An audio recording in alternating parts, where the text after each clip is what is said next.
The CBS Radio Mystery Theater presents...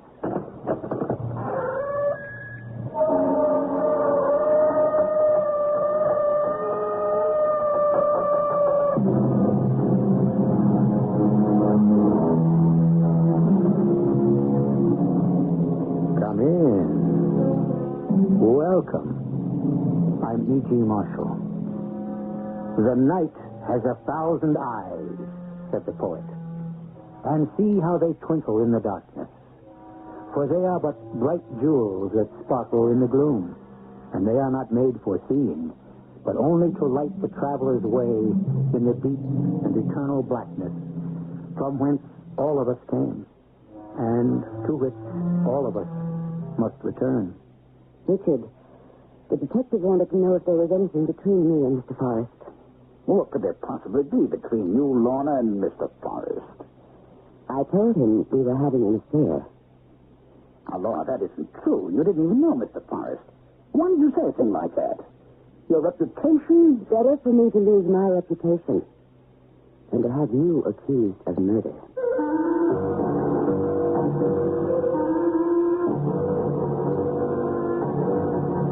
Our mystery drama, Night Eyes, was written especially for the Mystery Theater by Sam Dan and stars Ralph Bell and Earl Hammond. It is sponsored in part by Buick Motor Division. I'll be back shortly with Act One.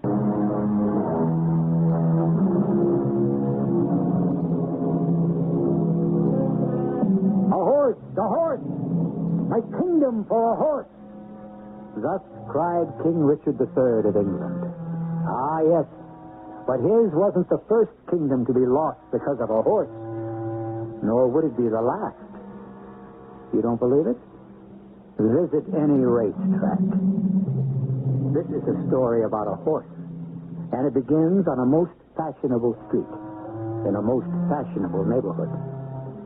A man, a middle-aged man, pauses in front of one of those fabulous luxury high-rise apartment houses.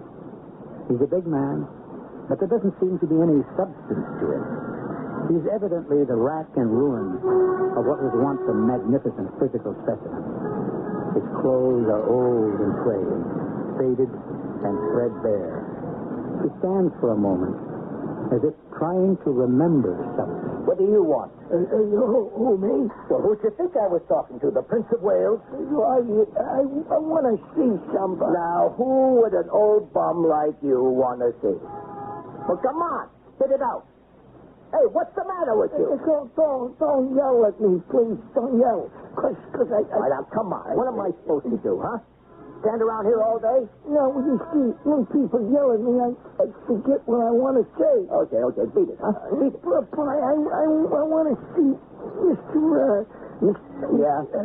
Mr. Starbright. Yeah, that's him, Mr. Starbright. Yeah. Mr. Starbright, huh? You got an appointment? Appointment? Oh, I know he'll want to see me. Now, why would a man like Mr. Starbright want to see an old bum like you? Oh, he'll want to see me. Oh, yeah? Mm-hmm. Why do you want to see him? It's private. No, I'll bet it is. Okay, now beat it. No, I said beat it, and don't let me catch you hanging around. Mr. Starbright. How did you get in here? The doorman, he wouldn't let me up. So I sneaked in through the back. Who are you? My name. Oh, my name is Nate. Yeah, Nate. And it's funny, sometimes I forget my second name, but it'll come back to me. I just have to remember not to get nervous and get scared. I'll remember. What do you want? What do I want? Oh, yeah. Just give me a minute, huh? I know it's got to be important. Excuse me a moment, please. Yeah. Hello. Yes, Joe. You're afraid some old bum may have sneaked up the back stairs. Well, he did. No, Joe, don't bother. He's harmless. Papa just wants a handout. I'll take care of him. Well, it's good to know you're on the ball, Joseph. Well, now, what's your name? Nate? What can I do for you? You must want some money, huh? No, I ain't looking for a handout. No. I ain't a bum. I work. You know where I work? Why did you tell me, At the track, at Crystal Park. You've been there, I've seen you. Oh, yes, I do spend quite a bit of time there. Too much, if you listen to my wife. Yeah. I work. I sweep out and I do things, I used to be in the ring. Hey, maybe you heard of me. They give me a name, the writers did. You see, this name that I was born with was no good for the ring, So, you know what they done? What did they do? They said, they said, let's give him one of them American hero names, So my manager one day, he said, hey, you know what your name is? Nathan Bedford Forrest. Oh, my goodness. I remember you. Yeah, they explained it to me, There was this general, and he says, get there, get there firstest with the mostest. That was me. I used to throw a lot of punches, Oh, yes, you certainly did. I used to get hit a lot, too. I always did the fans a good fight, didn't I? You sure did. Well, when I got sick or something, I think it must have been an accident. I don't remember. Well, I ain't been able to fight since. Yes, I believe I did hear something about that. Hey, but I didn't mind. Because all of my life, I kind of liked horses. Being around horses, So this guy, he fixed it for me to get a job at the track. Well, that was very nice. Yeah, there's an old shed down near the barns that they give me. And I fixed it up real nice. Hey, you ought to see it. Well, next time I'm at the track, perhaps I will. Hey, gee, that'll be great. Well, Nate, what was it you wanted to see me about? Oh, why, You say you don't want any money? No, I don't need no money, no. Well, does it have anything to do with the track? The track. Oh, yeah, it's the track. Yeah, that's right. I come here to tell you. To tell me what? Turkish taffy. Hey, you see, I remember. It's Turkish taffy. Your horse. Yes, I own Turkish taffy. Yeah, Turkish taffy. Is something wrong? Yeah, What? he ain't there. What are you saying? He ain't there. He ain't in his stall. Where is he? Well, I don't know. But he ain't nowhere at the track. Are you saying Turkish taffy is missing? Yeah, he ain't there. But as I was at the track less than an hour ago. Yeah, but still in all, he ain't there. My trainer is there. He would have called me. Well, maybe he don't know, huh? Well, if the horse isn't in his stall, how could he not know? Oh, that. You see, maybe he thinks the horse that's in the stall now is Turkish taffy. What are you saying? I mean, that horse in there now. He does look a lot like Turkish taffy. But they carry is the same weight and the same height. He even got the same white star on his forehead, Now, I guess most people would figure, he's Turkish taffy. But, that's impossible. Hey, Mr. Staff, I always liked Turkish taffy. I remember it come up a 2-year-old. Good-looking horse. What makes you say the horse in the stall isn't Turkish taffy? Well, he's a ringer. Well, that's what you keep telling me. Why? You just told by talking to him. I know he ain't Turkish taffy. Just by talking to him? Yeah, lots of little things, like you can tell him horse. And this one, he is a ringer. I thought maybe I better come here and tell you. Huh? I see. Because you are the owner and you should know. Certainly. Did you voice these suspicions to anyone else? Suspicion? Oh, now, Mr. Starbright, that it is true. I know your horse and I could prove it. All right, but you didn't tell anyone else. No, I figure I'll tell you. You take care of it yourself. Yes, I shall. You did a fine thing, Nate. Here, let me get... No, I didn't do this for money.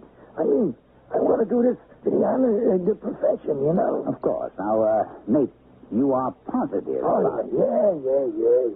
You can even prove it. Well, that's what I'm asking for, proof. Well, like the night eyes. The what? Night eyes. Night eyes. What an interesting word.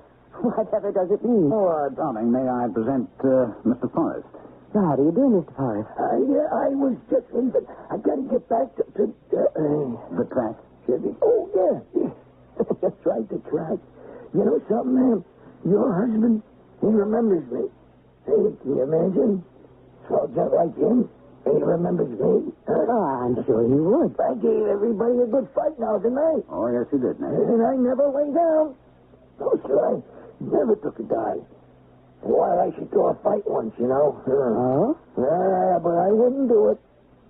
So they give me the works.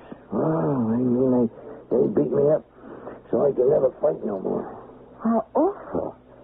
Did you go to the police? Police? Yes. Didn't you go to the police? Police, no, I don't remember. But you do remember getting beaten up? No, I don't remember that neither. I don't remember nothing anymore. No. I gotta get back, so I better say goodbye. Goodbye.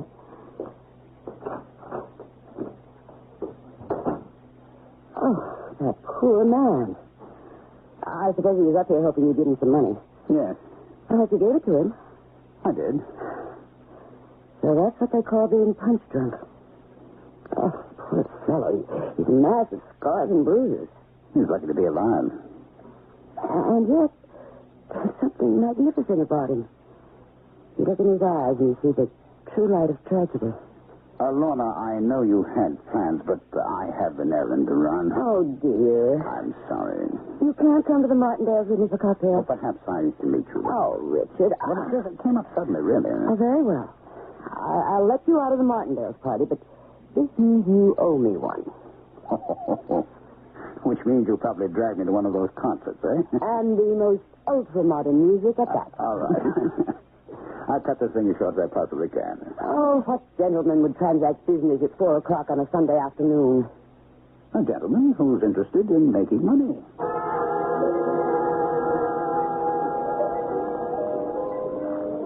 And this old bum, he knows? He's not an old bum, Frazier. But he knows. Yes, he knows.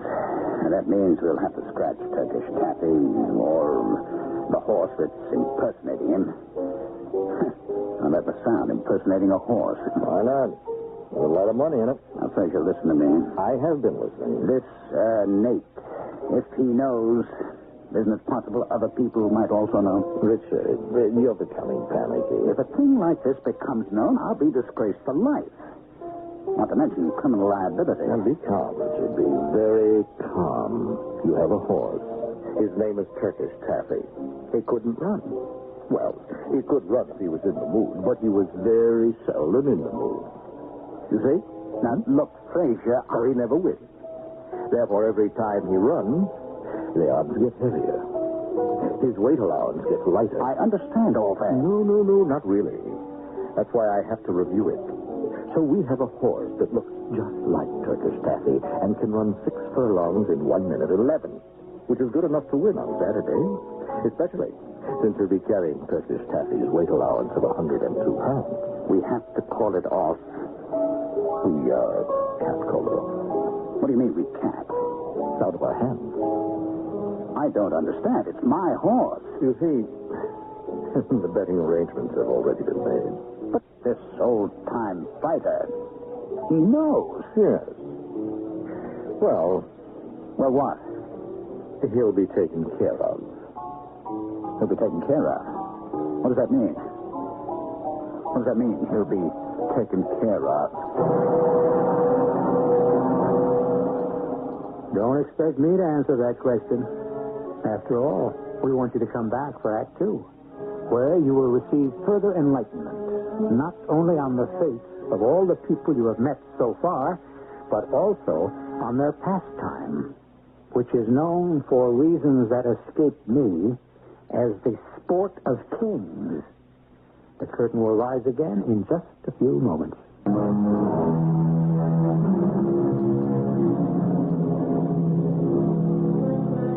Know ye not, says the book, that they which run in a race run all, but only one receiveth the prize. Of course, it's the nature of the game.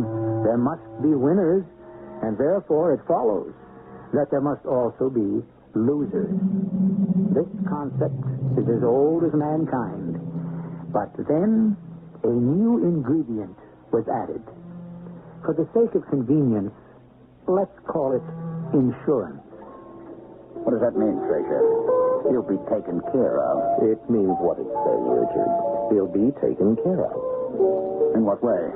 In whatever way is necessary.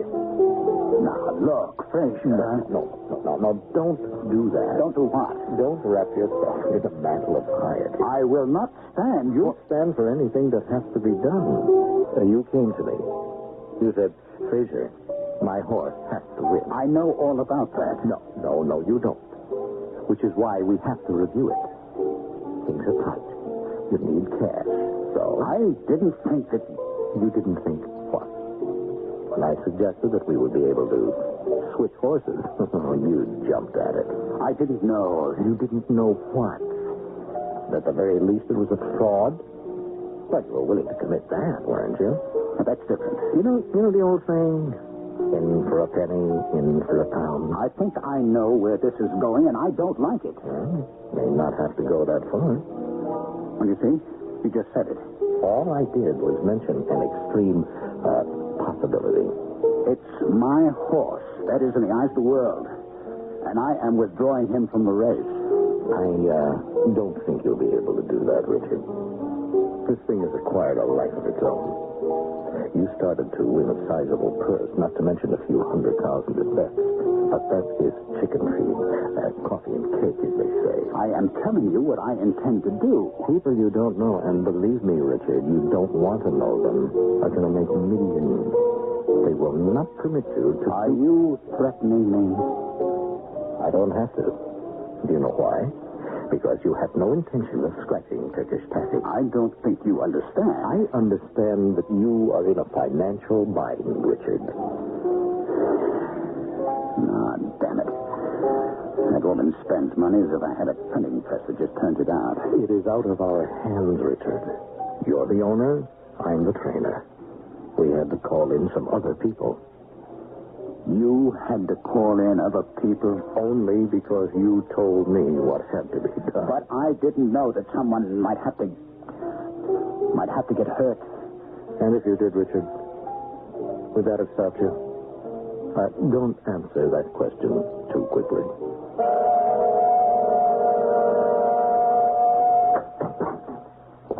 Richard, darling. Hello, Lola. Come here and let me get you a drink.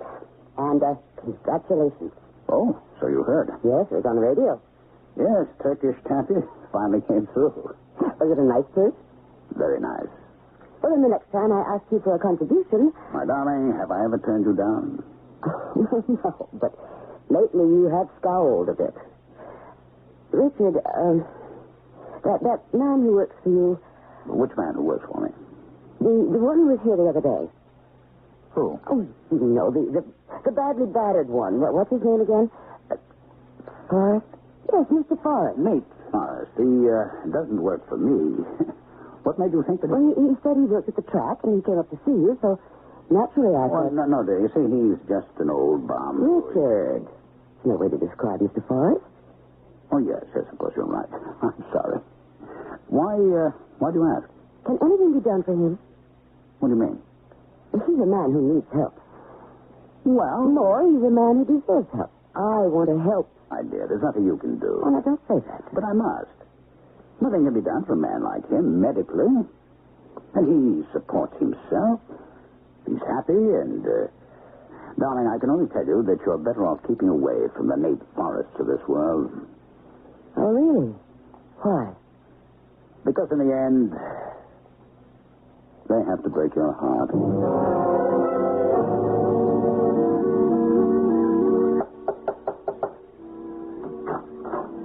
Yeah? Oh, does Mr. Forrest live here? Mr. Forrest, huh? Why do you ask? Well, some people pointed out this shack, and they said that Mr. Forrest... Now, do you know Mr. Forrest?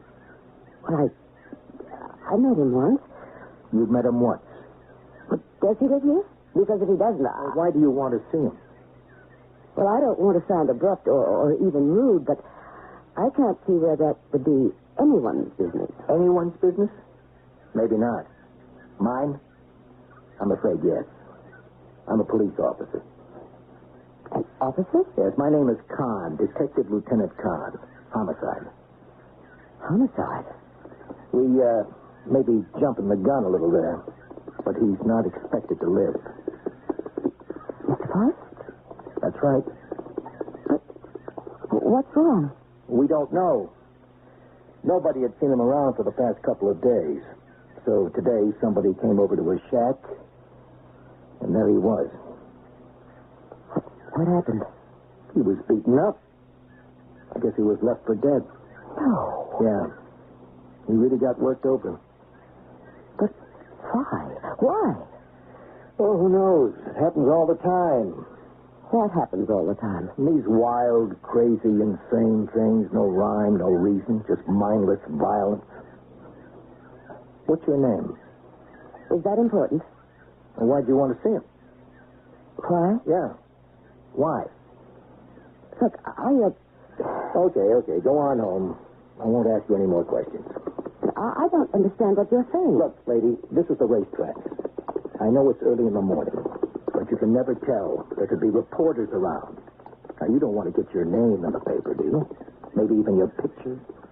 Well, why would anyone want to put my name or my picture in the papers? Why would a rich-looking, well-dressed woman be visiting the shack of some down-at-the-heel? Now, just 1 minute, Lieutenant. A lot of well-off, middle-aged women get their kicks. That is not the reason I'm here. No? Okay. Why'd you want to see him? Why? And that's what I asked. Why? I don't know. You don't know. I had a feeling I wanted to help him. Why? Well, obviously, he was a man who needed help, wasn't he? What was he to you? He was a human being. Yeah. Well, I suppose nobody can help him anymore. Do you suppose I could see Mr. Forrest? He doesn't look very pretty. Well, I'm prepared for that. But what's the point to it? He's going to die, isn't he? Yeah. Any time now. I'd feel better if he didn't die alone. Sister, we all die alone.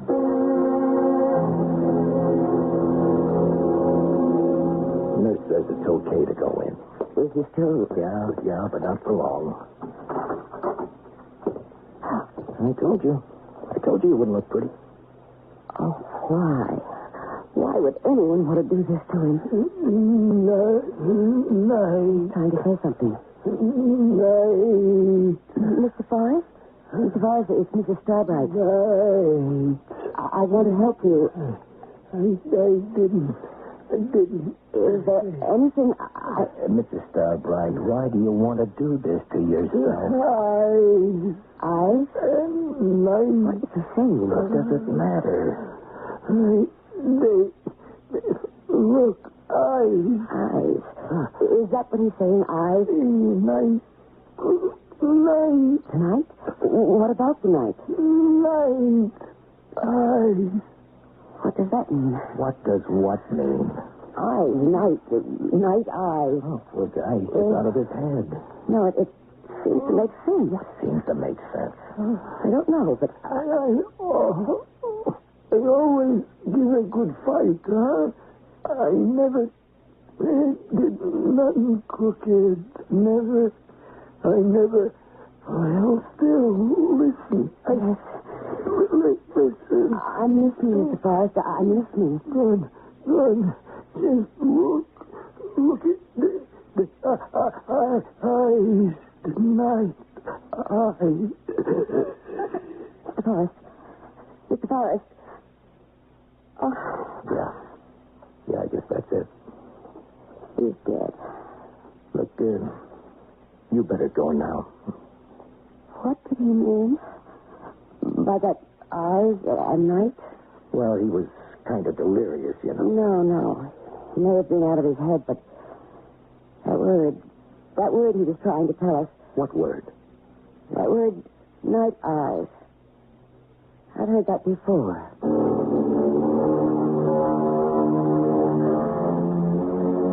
And so did you. So did all of us. If you think back on our first act. Yes, we did hear it. But what does it mean? What can it mean? Well, it has a close involvement with the sport of kings, to give you that much of a hint. And if you want complete enlightenment, you know you'll have to wait till I return with Act 3.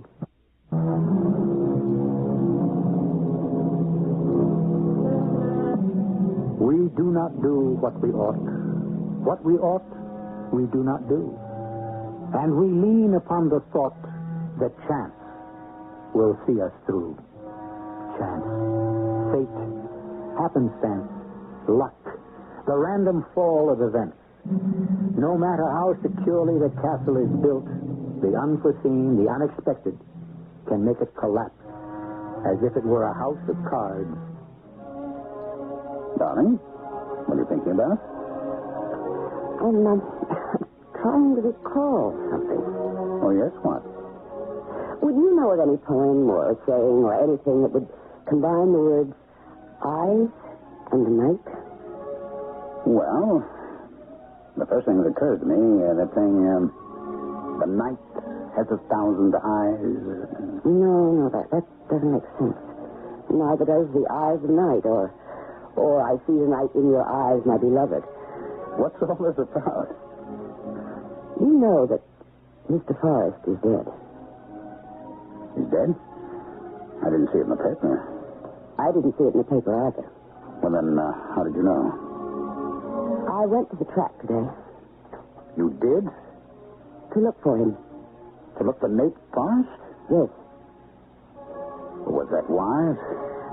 I thought I could do something for him. Oh, my dear. There are times when I got there, and it was too late. There was a detective in the shack. A police detective? Mr. Forrest had been murdered. Murdered? Isn't that shocking? That poor man. The police are sure of this now? Oh, yes. He'd been brutally beaten to death. I felt so bad. How did you account for your presence?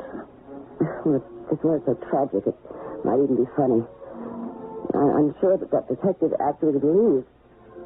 Oh, no, I didn't tell you. Well, you know, with a build-up like that, you'll have to tell me. Well, he thought that I was one of those thrill-seeking matrons. Ah, you see. I told you not to go poking around trying to do good. Do you realize what that sounds like? I didn't mean it that way. How did you mean it? The world always suspects your motives. Do you suspect my motive? Well, of course not, no. That's all that matters to me. You say he's dead? Yes. I went to the hospital. You went to the hospital? I saw him just a few minutes before he died. I heard his last words. He was delirious. Well, why did you feel you had to... I wanted to bring him comfort. But if he was delirious, he would know the difference. Can you be sure of that?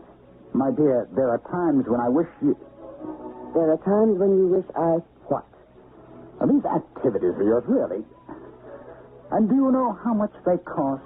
What did it cost me to see Mr. Forrest? I'm not talking about it. Well, who are you talking about? Oh, your memberships and your contributions and pledges and... Are you telling me we can't afford it? Well, You always led me to believe that there was all the money I wanted. Well, times are... Times are what? Hard? Tough? Tight? Well, maybe a little of each. Why didn't you tell me? Because I didn't want you to feel that your husband couldn't afford to... Well... I see. Oh, but look, darling, everything is okay now. The pinch was just temporary. I'm sorry. I really didn't realize... No, I tell you, it's absolutely okay. Oh, I'll get that. Hello. Richard, Yes, what is it, Fraser? I have to see you right away. Well, that's not really convenient. I'm sorry. I have have to insist. Meet me at Jerry's place in 20 minutes. And then, wait a minute. Fraser. Lorna, I have to go out for a while. Richard, I think we should talk. Or later. Now. Darling, I have something very important. Well, that's the problem. Oh, what problem? Talking with me is not important. Oh, it is, believe But it must always give way to something more important. Look, we'll talk as soon as I get back. That's what I mean. Fraser, why was it necessary to kill him? Keep your voice down. But why? As it was explained to me, they couldn't talk to him. Oh, this is just great. He was a stupid, stubborn man. All right, what happens now? Nothing. Why does this have to have any connection with us? Then why was it so important for you to see me? Because I know you, Richard. You tend to get panicky over trifles. Trifles, huh? Yes, the death of some punch-drunk old bum has no tie-in with us whatsoever. He did come to see me, you know. Well, how is anybody going to find out about that? Well, for one thing, the doorman in my building knows. John? He's been taken care of. Taken care of? Mm-hmm. That expression again. No, now, Joe is a sensible man. He's been convinced where his true interests lie. Well, my wife... Lorna? Well, who would she talk to? And why? Look, we brought it off. We're out of the woods. We are in the clear. And we've got nothing at all to worry about. Please, sit down, Mrs. Starbright. Thank you. I was out when you called. I just got the message. Well, I would have come to see you. Your time is more valuable than mine, Lieutenant. Mrs. Starbright, I must ask you this question. Why did you go to see Nate Forrest? I told you. I wanted to help him. And he was nothing at all to you? Is that it? Mrs. Starbright, there are rumors. Rumors? Yes. You hear rumors around the track. Now, sometimes a horse wins at very big odds. People have very suspicious minds. Now, just recently, a horse named Turkish Taffy won at 75 to 1. Your husband owns it. Oh, everybody knows that, Lieutenant. There may have been, well, how can I put this, something phony going on. Lieutenant Kahn, are you making an accusation? No, just thinking aloud. About what? Well, thanks to you, I looked up this Nate Forrest. I just thought he was an old bum. It turns out he wasn't. He was a pretty good club fighter, maybe 20 years ago, before my time. And he was supposed to take a dive.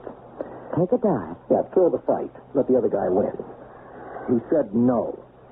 The gamblers beat him up so he'd never fight again. No, he wasn't a bum. He was a man. And I feel very bad that I thought about him the way I did. Well, maybe, just maybe, the same thing happened again. What same thing? Another shady deal. At the track. Maybe he knew about it. Maybe he couldn't be bought off. So they did what they had to do. They killed him. I'll put it to you this way. Your husband's horse just paid the biggest price of the year. Now, a couple of days later, you go to see Nate Forrest. Why? Why? I have to know the connection between the two of you. But I told you, I find that hard to believe. Well, maybe you guessed it the minute you saw me. What do you mean? In your own words, a lot of well-off, middle-aged women get their kicks. Oh, I don't believe that. You don't? You don't look the type. You, an experienced detective, and you judge by looks? Mrs. Starbright, what are you trying to cover up? I don't know what you're talking about. May I go now? Sure. Thank you.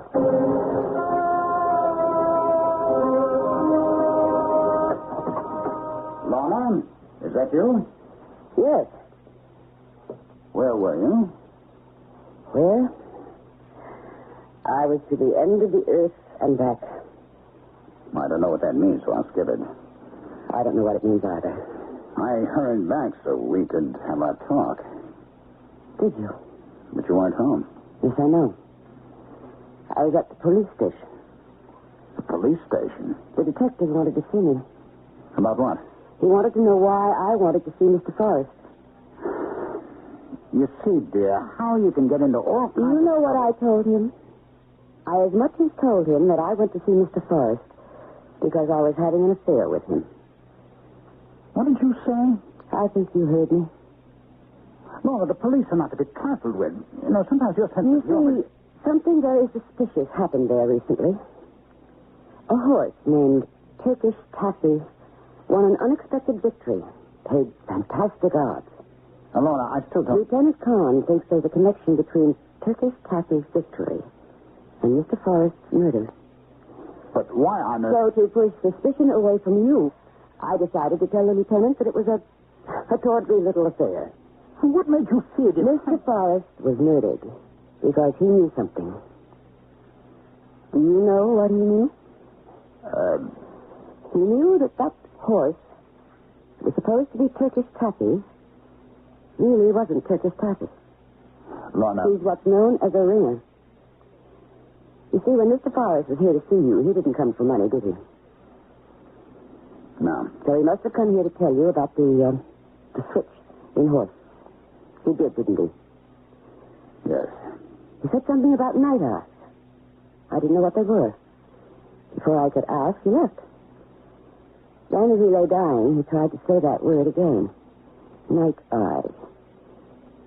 You know what they are, don't you, Richard? Yes. Well, I didn't.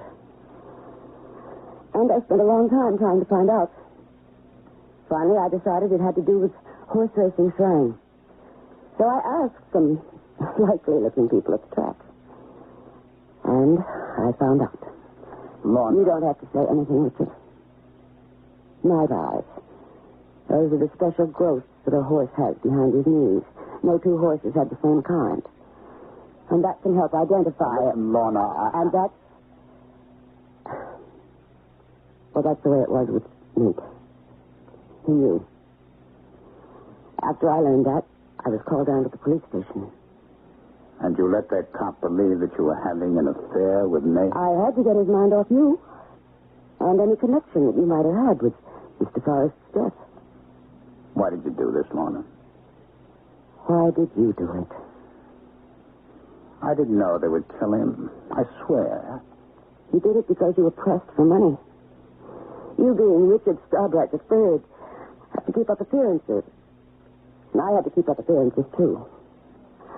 I never asked if you could spare the money. Oh, please, Lorna. The second reason is I love you. I'm willing to do anything to help you. Even to ruining your reputation? Lorna, what are you going to do? I don't know. What do you want to do, Richard? I know what I ought to do. Yes. I just don't know if I have the courage to do it. I'll help you. Lorna... So much of it was my fault. You don't have to pretend to be wealthy, Mr. Starbright, for me any longer. And I don't have to pretend either. Just think of Mr. Forrest. It would be terrible if he died for nothing. It can be very difficult. Our names will be dragged through the mud. I don't care. We're going to lose our friends. Maybe we'll find out who our friends really are. I'm going to answer it, Richard. Hello, Mrs. Starbright. Mr. Starbright. May I come in? Richard, this is Detective Kahn. We've had the Racing Commission check on the night eyes on that horse in Turkish Taffy's stall. So, Mr. Starbright, Mrs. Starbright, do you want to cooperate with us? Yes, Lieutenant. We want to cooperate. Don't we, Richard? Yes. All the way.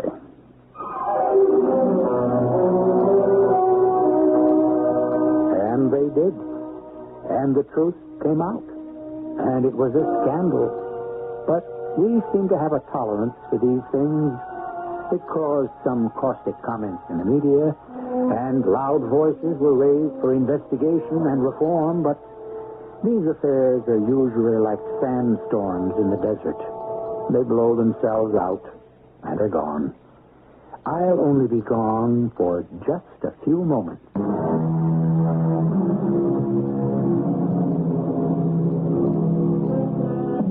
Chance. How it rules our affairs and molds our destiny.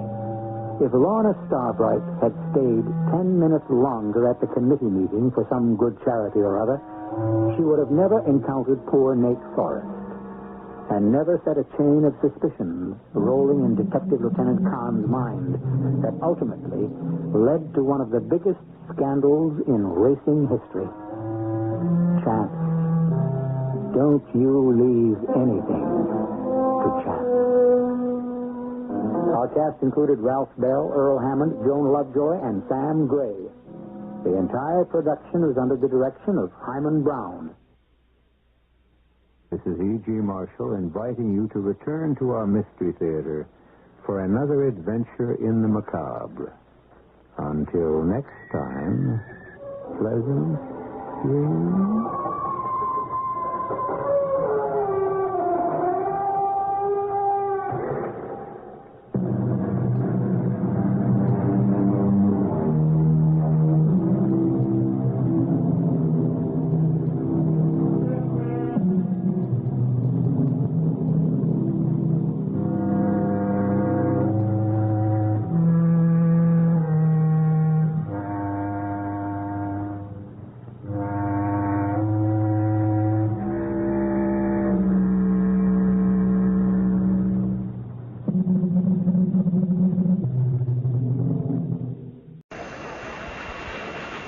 Brought to you in part by True Value Hardware, your store of first choice.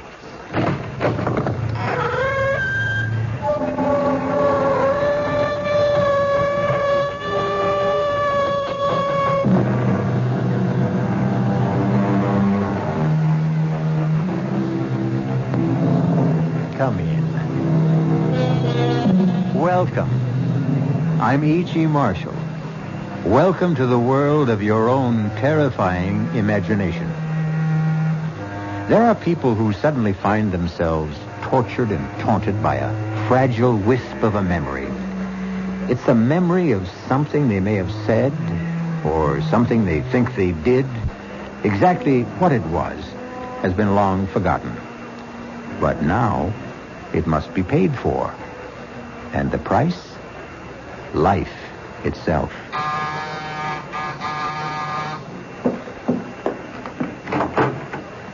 Yes? Are you Mrs. Louise Goodman? That's right. Are you sure? Why, of course I'm sure. It's just that I don't want to make a mistake. I'm Mrs. Louise Goodman. Who are you? And what is it you want? I want to keep my promise. Promise? What promise?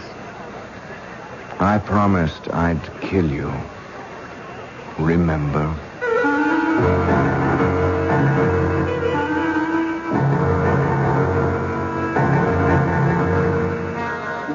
Our mystery drama, A Little Night Murder, was written especially for the Mystery Theater by Sam Dan and stars Tony Roberts.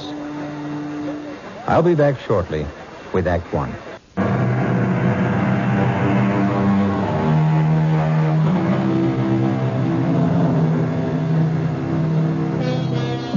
Downtown at night, the city is a deserted place. The lofty office buildings, those gleaming towers of glass and steel, stand quiet, empty and foreboding, like ancient temples. And like the ancient temples, they also have their priestesses. These are the ladies who enter at night with mops and brooms and vacuum cleaners to clear away the debris of the day's worship and purify the offices for tomorrow's rituals. We are concerned now with one of these, a sturdy, middle-aged woman named Mary Margaret Cannon. Steady, hard-working, no nonsense. But on this Friday evening, something seems amiss. Mary Margaret is pale. She's nervous. And every now and then she stops working and just listens. Someone there?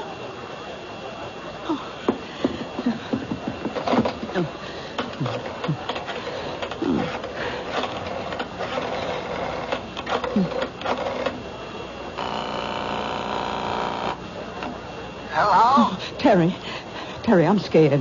Scared? You? Oh, now, Mary, what did you be scared of? I don't know. It's these murders. Murders? These women who've been getting killed. Well, I'll come and stay with you if you want. Oh, please. I'm so nervous, so jumpy. I'm so scared. Yeah, but why? I just don't know. Terry. Yes? I hear someone coming. Are you sure? I hear someone. Terry. I'll hang up and call the police. Oh, no, don't. It's just the guard. Yeah, you see? Now, is everything okay? Oh, yeah. Look, you just forget I called and get your rest. Oh, good evening, Tom. Oh, you're not Tom. No. I'm the new man, Mrs. Cannon. Oh, well, what happened to Tom? He called in earlier today. He said he was sick. They sent me down to relieve him. How'd you know my name? Oh, Tom told me. I asked him, who's in the building tonight, and he said, just Mrs. Cannon. But what? Well, Tom doesn't know my last name any more than I know his. We're just Mary and Tom. How did you know? Why shouldn't I know your last name? You know mine. How? How would I know your last name? It's Jackson. Remember? Little Peter Jackson. I never saw you before in my life. Oh, you did. Yes, you did. What do you want? I want to keep my promise. What promise? I promised I'd kill you. Why do you want to kill me? You don't remember? Well, let me refresh your memory, Mary Margaret Cannon. 23 years ago, you lived on Baxter Street, and one morning you walked into a little grocery store. Now you remember. You have exactly 30 seconds to live. Oh, please don't kill me, please. You should be saying your prayers. But I told the truth. If it was the truth, then God will forgive you. Pray, Mary Margaret Cannon. Pray. Oh, listen. My husband and I, we have a little money put aside. And I know exactly how you got it. it. You can have it. All of it. Only don't Pray, Mary Margaret. Jackson! Peter Jackson! Maybe 30 years old, tall, thin, blonde. Don't shout. No one can hear you. They'll hear me. They'll arrest you and hang you. His name is Jackson. Jackson, Peter Jackson. Oh, no, don't. They'll catch you, Peter. They'll catch you. Number 4. Mrs. Mary Margaret Cannon. Number 5, coming up, Miss Alice Maitland.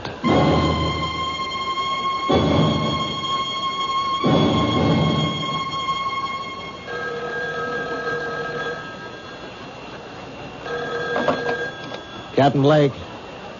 Yes, Commissioner. Commissioner, I understand you.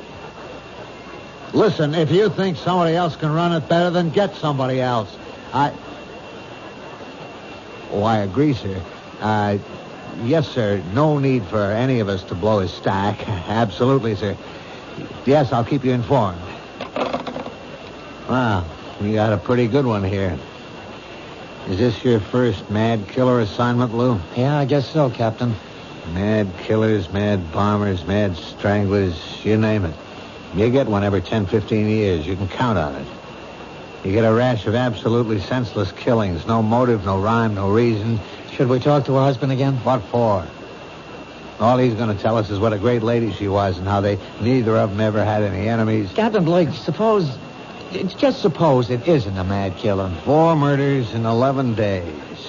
Number 1, Mrs. Martha Denson is shot while parking her car late at night. Number 2, Mrs. Janet Drew, shot in her backyard. Number 3, Mrs. Louise Goodman, shot in her apartment. Number 4, this cleaning lady, shot while at work. Well, could there be a connection? Did they have something in common? There's no pattern. None of them knew each other as far as we can make out, or even had anything in common. Yeah, that we know of. It's the toughest situation in our business. A mad killer. Okay, he's a mad killer. Every killer is mad. But does this one have a method to his madness? Yeah. He uses a .38 caliber revolver and shoots women. The last one, Mrs. Cannon, that's the problem. What kind of problem? Well, he's a mad killer, you say, so he wanders around, and if he gets a chance, he'll kill. He sees a woman alone in a parking lot. 1230 WCOL. He sees Mrs. Drew in her backyard. He shoots her. He sees Mrs. Goodman alone in her apartment. He shoots her.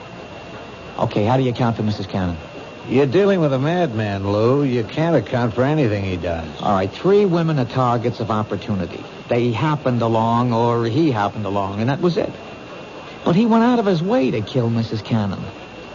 Look, he had to slug the night watchman. He had to take the elevator up 12 stories to find her. It means he wasn't just out to kill any woman. He wanted that woman. Why? That's good thinking, Lou. And if this were almost any other kind of case... Blake. What? Oh, no. Not another one. Okay, all right. Send her in. Did they tell you about nuts while you were getting your college degree? This one coming in sounds like a 14-carat nut to me. Captain Blake? Yes, I'm Captain Blake. This Detective Parker. How do you do? Huh? I'm Miss Maitland, Alice Maitland. I own a bookshop on 3rd Street, and... well, it's about the murders. Do you know anything about the murders, Miss Maitland? I know who's going to be killed next. You do? Who? Me. Why do you say that? I have a premonition. I see. I know what you gentlemen must be thinking. You're convinced I'm a hysterical woman or a crank. No, but Miss Maitland, do you have any enemies? I don't know of any. Well, we know there's a homicidal maniac loose. It's true he may strike at anyone. That's not why I'm here. I know he's going to strike at me. Well, what reason would anyone have for killing you? What reason was there for killing those other women? You say your shop is on 3rd Street. I'll see that the officer on the beat keeps an eye on the place. Yes. I just thought I should tell you. That's all anyone can do, I suppose. Goodbye. Goodbye, Miss Maitland. Now, Lou, you have just conversed with an authentic member of the Nut Club. I don't know about that, Captain. She's a charter member. She belongs to the I'm the Next Victim chapter. I still say she's not a nut. Maybe not. Maybe she's just some poor little dame half scared out of her wits. Oh, she was calm. She was very calm. As a matter of fact, it's as if she knows what she's talking about.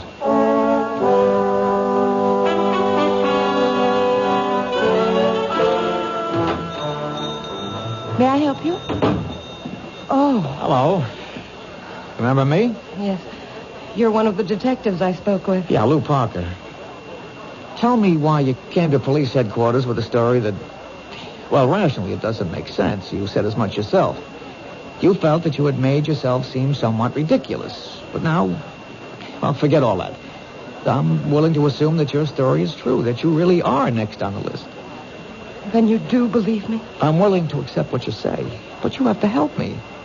Does anyone have a motive for wanting to kill you? No. You never did or said anything that may have hurt someone? I can't remember. A disappointed boyfriend? I never really disappointed anyone that way. And yet you insist someone wants to kill you. I know it sounds ridiculous. There's a reason for feeling the way you do. If only we could uncover that reason. Excuse me, that's my phone. Hello? Hello? Hello? Hello? Miss Maitland? Yes. What is it? You seem rather pale. Oh? What happened? When I picked up the phone, there was just a click on the other end, as if someone had just hung up. Well, why should that seem to upset you? Well, because it's happened before. It has? Yes. Frequently? I mean, often enough so that it really isn't just an accident? 3, 4, perhaps 5 times a day. When did it start? Oh, I'd say about 2 weeks ago. I remember it happened 3 times the night the first of those women was murdered. Well, why didn't you tell us this before? I didn't think it was anything important. May I use your phone? It's back there in the office. Okay, I'll only be a moment. May I help you? Yes. Is your name Alice Maitland? Yes. Can I do anything for you? Well, you see, I came here because I have to keep a certain promise I made.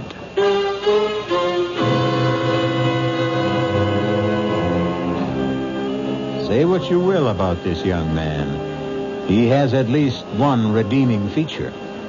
His word seems to be as good as his bond.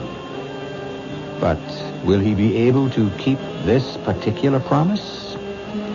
This problem will be our primary concern when we return shortly with Act 2.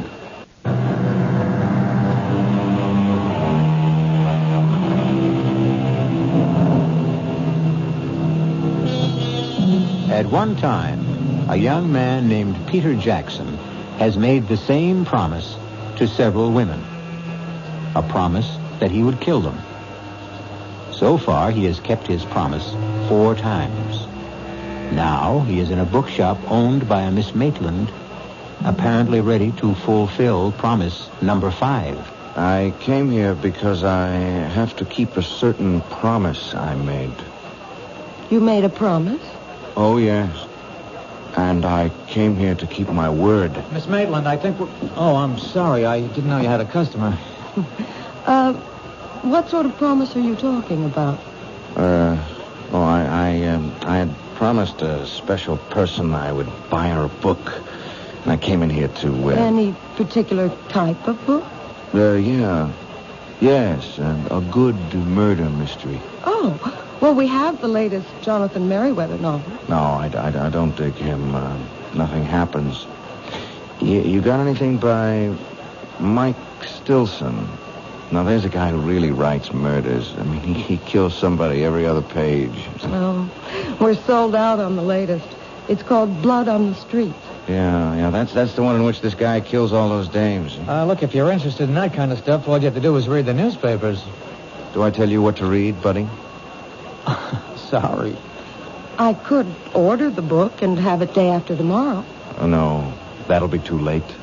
Well, try us again. Sure.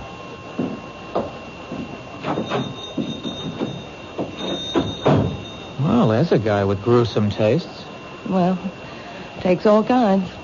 Hey, you know, he's a great Mike Stilson fan, and he thinks nobody knows it. Who? My boss, Captain Blake. You're kidding. Hey, this is the very first time I've ever seen you smile. Oh, I smile a lot. It's just recently. I told Captain Blake about the calls. And? Well, you never know. He just grunted and said, I'll stay with it. What time do you close? Just about now. I'll take you home. I live in this building, 2 flights up. Well, how about some dinner? Oh, you don't have to. You asked for police protection. Is that the reason? Line of duty? Well, yes and no. I'd like to. Except that, well, it's the end of the month and I'm swamped with paperwork. Well, this neighborhood seems safe enough. It's busy. And that diner across the street stays open all night. Look, keep this card handy at all times. It's got a special phone number. Now use it. Anytime you're disturbed by anything at all, no matter how slight or trivial, don't feel embarrassed. Just get on the phone.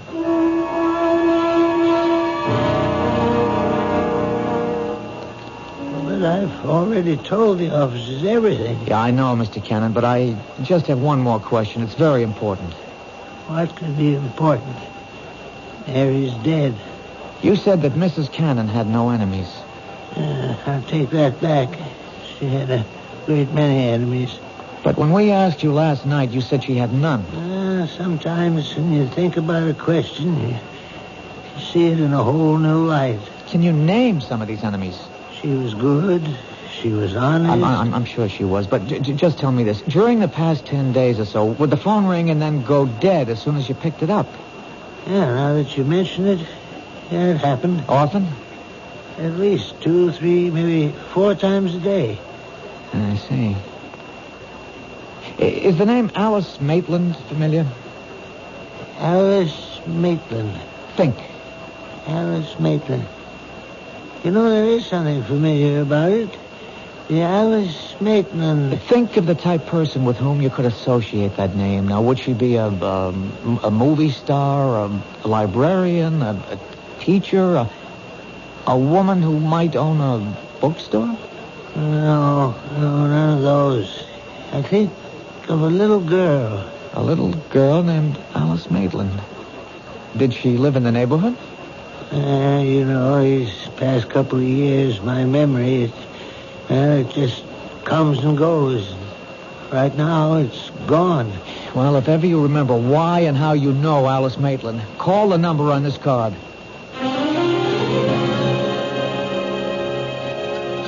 I'll have another cup of coffee, please. Are you waiting for somebody, mister? Well, not exactly. Why do you ask? Oh, well, now you've been sitting around for hours drinking the stuff. The coffee in this joint that good? Look, don't be frightened. Oh, who's frightened? Well, you are, so, just look at this. Oh, you're a cop. Uh-huh. Yeah, I was beginning to think that you could be that mad killer. Well, it could be just about anybody. I hope I didn't scare you too badly. Well, the truth is, I wasn't that much scared for myself. No? But you've just been staring at that building across the street. I got the idea you were watching for something. Are you? Well, maybe. Could I have change for the telephone, please? Thank you.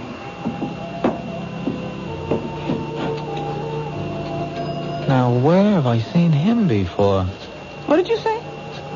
Nothing. Just talking to myself. You do that a lot, don't you? Do what? Talk to yourself. Well, that was a short call. She wasn't home. Oh, it's too bad. Did you find the book? What book? The one by Mike Stilson. Oh. No. Well, keep looking. You know the best way to stop talking to yourself? No. Get married. The light went on in her room. What's that? He went to the booth. He only had time to dial, and the light went on in Alice's apartment. Who's Alice? It could be a coincidence. Wait a minute.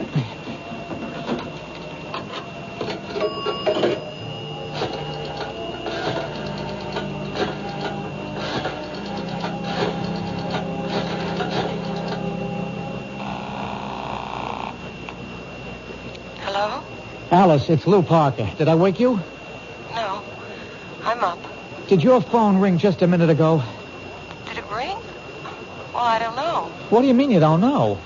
Well, I'd fallen asleep, and, well, I must have been having a bad dream. I think I heard the phone, but it could have been in the dream.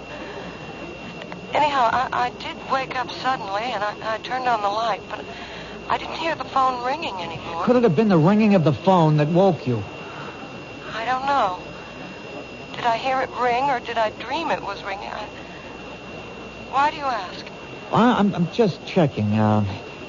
Anyhow, I'm glad you're okay. I'll see you tomorrow. Good night. Well, that was a short phone call, too. Yeah. How is she? Who? Your girl. Now, how do you know I called my girl? I told you I read character. Do you also read the future? Like an open book. Well, I sure hope so.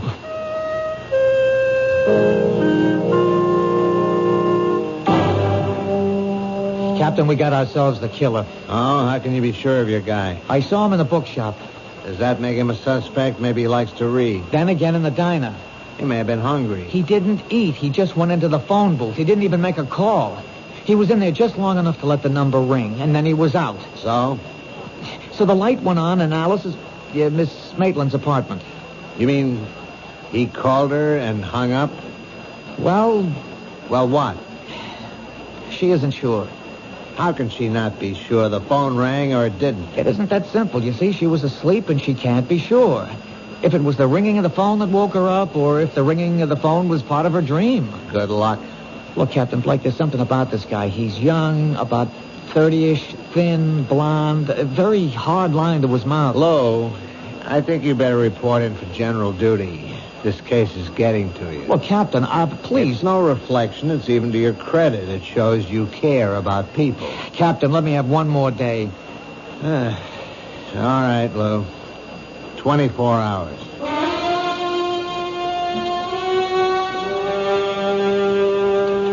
I'm sorry I've caused you so much embarrassment, Lou. That's all right. Captain Blake is unhappy. He'll get over it. He thinks I'm crazy. Well, he thinks most people are crazy. Lou, you can't keep guarding me forever. He has to strike at you soon. That's the pattern. He's done 4 murders in 12 days. That's one every 3 days. This is the night of the 15th day. He's due. Unless what? Unless I've scared him off for a while. No, keep away from your window. Why? Well, if he's around, we'll be tipped off. But could I have scared him away? After all, how would he know I'm a cop? You never saw him before? Never. We have to assume he's our killer. And what is the only thing we know about him besides his general physical description? We know he wanted a book by Mike Stilson. Blood on the Streets. But he could have made that up on the spur of the moment. People rarely make things up in the spur of the moment. He knows what he's doing. He's out to frighten you. The phone calls are a part of it. That book. There's something in it that would cause you to be frightened. But what? I don't know. I've never read it. Well, he figures you did. After all, you own a bookstore. I have to sell books by Mike Stilson, but no one can force me to read them. Well, the clue is in that book. Wait a minute.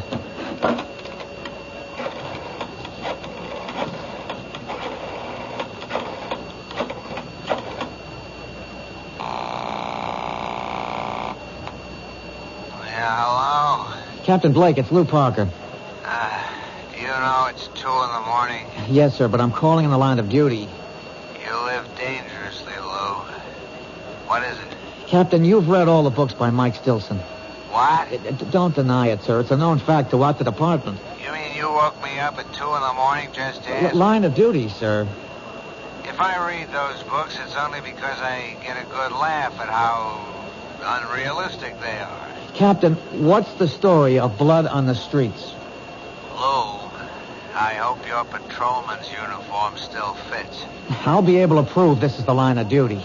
Yeah, Alice, pick up in your extension. Well, in a nutshell, a bunch of spoiled, rotten, rich kids are kind of high. They're joyriding in this sports car, and they run down and kill this harmless old gent. The harmless old gent has a son. The son comes back from Vietnam. He swears he'll have revenge, so he shoots the joyriders one by one. That's it? That's it. And it better be line of duty. Well, Alice? No. I was never involved in anything like that. Does it remind you of something that might be similar? No. But it has to. Think. I hope you don't mind if I answer your phone. Hello? Detective? Yes. He's here. You know, Blondie. He's sitting at the counter. He's having a ham sandwich and a glass of milk. Thanks. He can't see me, but I can see him. Oh, he's headed for the phone booth. Oh, good work. We better hang up. What is it, Lou? Well, right now, right here and now, we're going to find out. If that telephone should ring...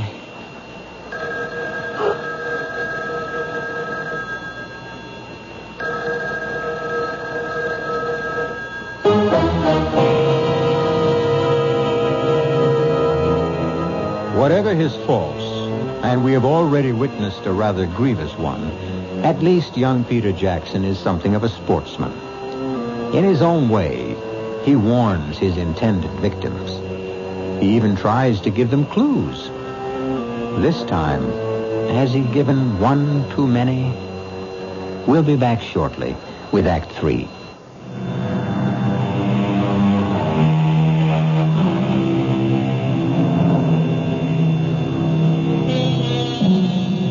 What would our civilization be without the telephone? Imagine your life without it. And the way the telephone works, it requires two people to complete a call. However, some of the most eloquent conversations can be carried on when there's no one at the other end, as you shall hear. Answer it, Alice. Answer it. Hello? He hung up. Now I've got him. Where are you going? You stay here.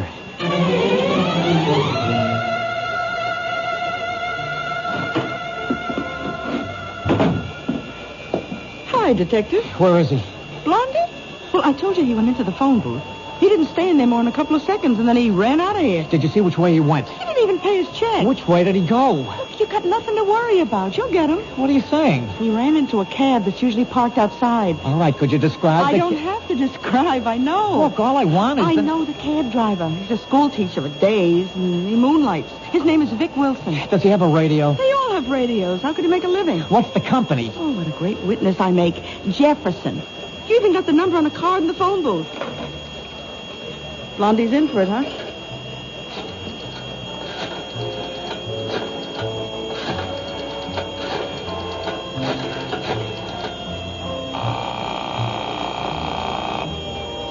Jefferson Cabs. This is a police call. You have a driver, Vic Wilson. He's on a job right now.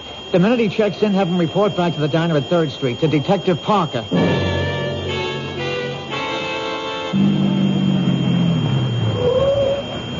Detective Parker? Yeah. How do I know it's... My badge. Get in.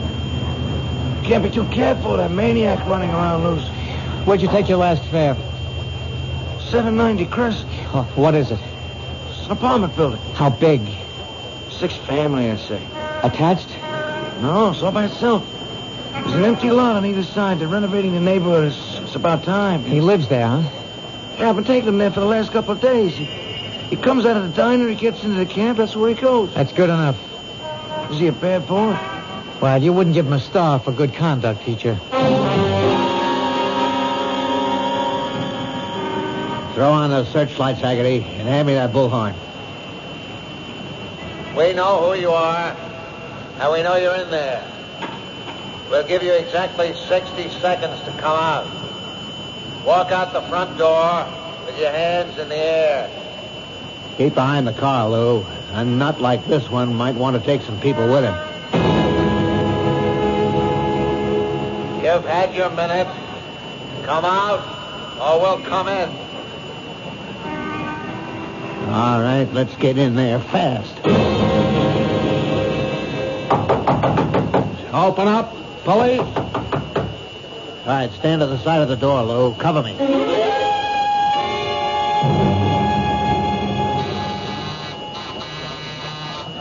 Who is it? It's me, Lou.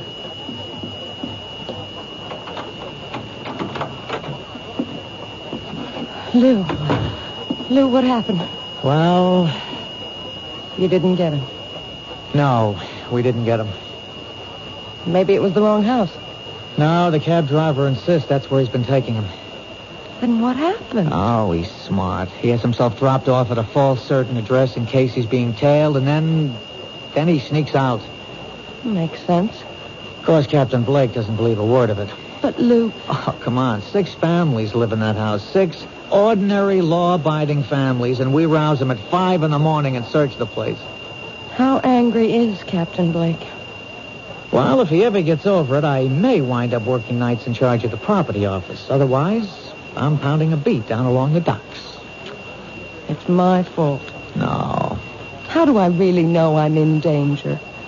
Why isn't this the product of an overwrought imagination? And the phone calls? Coincidence. And the guy in the bookshop? And we see him again in the phone booth just before your telephone rings? It could all be coincidence. I can't accept that. Captain Blake does. As far as I'm concerned, you're in danger, and you're convinced of it too, aren't you? But I don't have to be right. We can't take any more chances.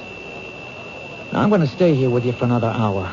By then, the stores will be open, and we'll buy you a small .25 caliber revolver. No. I'll arrange for a permit, and I'll show you how to use it. But I can't stand the sight of a gun. Alice, if a man is determined to kill you, all the advantages are on his side. We have to reduce the odds. I couldn't own a gun. I couldn't use one even if it meant saving my life. Now, Alice, I don't want to say that sounds silly, but... I don't think I can ever forget. Forget what? Well, I was standing right next to a man once who was killed by a gun. When? Oh, years ago. I was about 6. Who was killed? A very nice man. He was our grocer, Mr. Jackson. It was the day after New Year's, and Mama sent me out to buy... To this day, I remember. A quart of milk, a half-pound of butter, and a jar of strawberry jam. And then this man came in. He had a gun. It was a holdup. And suddenly, there was a loud explosion and a terrible flash of light. Oh, it was terrible. Mr. Jackson fell to the floor. He was dead. And the man ran away. Was he ever caught? Oh, yes. Just a few hours later. I had to go to the station house to identify him. Do you realize what you've just told me? This is it. You identified the man. He was sent to jail. Now, years later, he wants his revenge. But that's not what happened.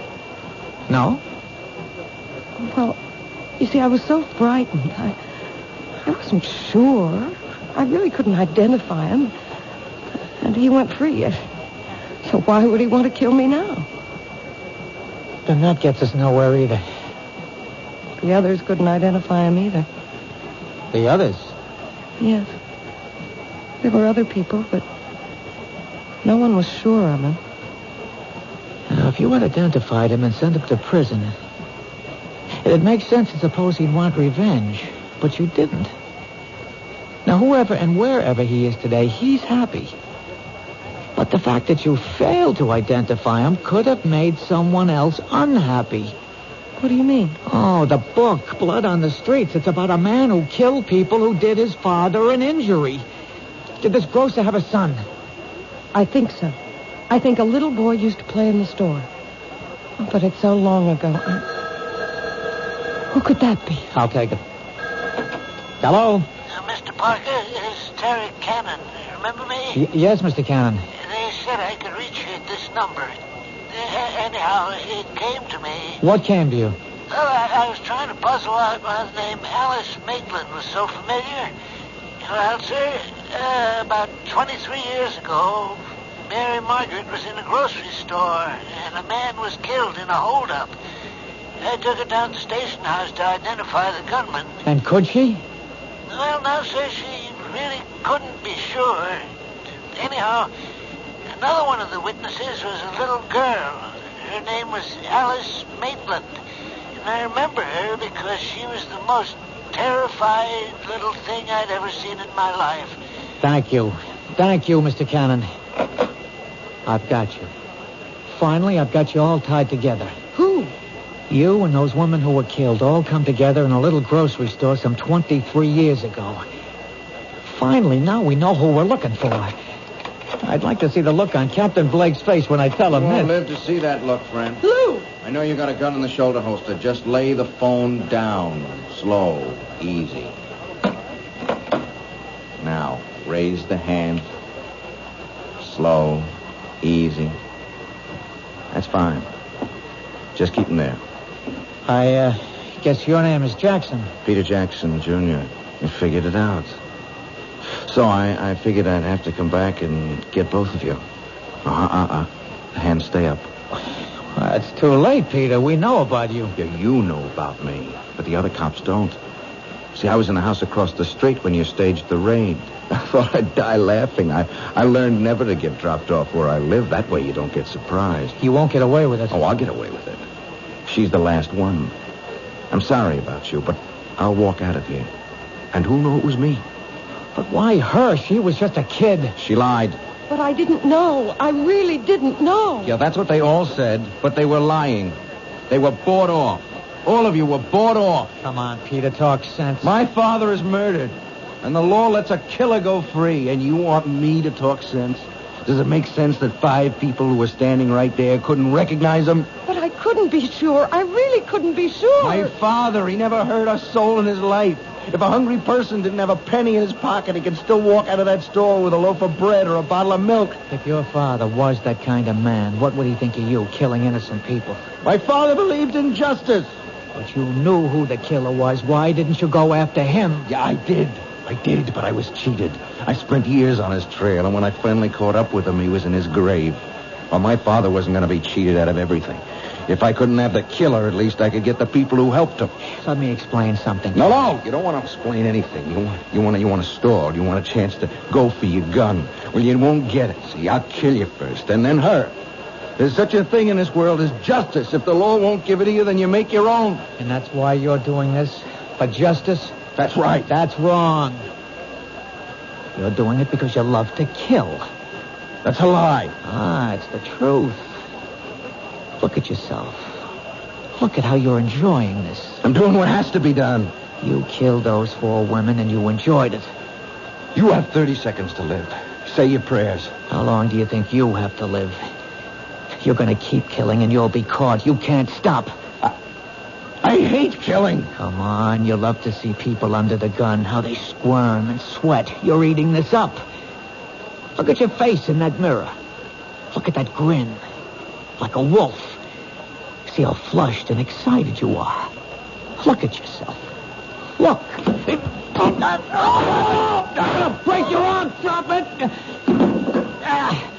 Very good work, Lou. Very good. One more second and we would have had to gun him down. This way we can take him home alive. Captain Blake. Somehow, I'm going to get back here. Get back to you, Miss Alice Maitland. I'll keep my promise. Haggerty, Gordon, cuff him. Hustle him back to headquarters. Look, Alice, don't worry about him.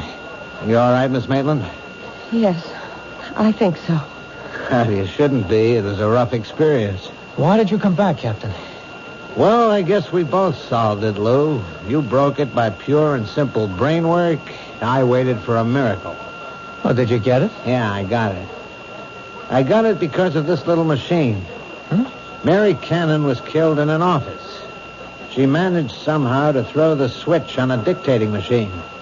A secretary came into work this morning, and she heard Peter Jackson, and she didn't stop running till she got to my desk. Listen. His name is Jackson. Peter Jackson. They'll catch you, Peter. They'll catch you. Number 4, Mrs. Mary Margaret Cannon. Number 5, coming up, Miss Alice Maitland. You see, Lou? There's your whole story.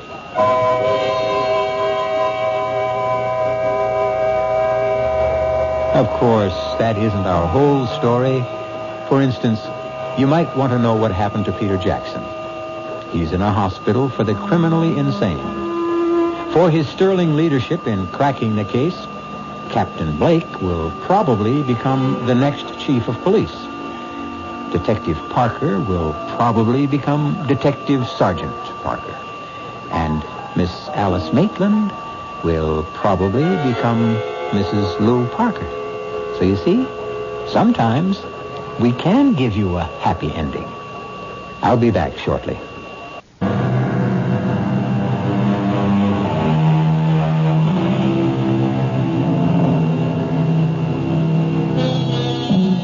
The story you have just heard was concerned with the most precious concept the human race has ever created, justice. And when you think of Peter Jackson, perhaps he proves the point made by a great poet. When a man takes justice in his own hands, he will soon shape her to his own ends.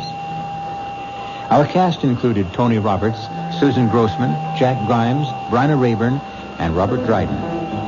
The entire production was under the direction of Hyman Brown. G. Marshall inviting you to return to our Mystery Theater for another adventure in the macabre. Until next time, pleasant dreams.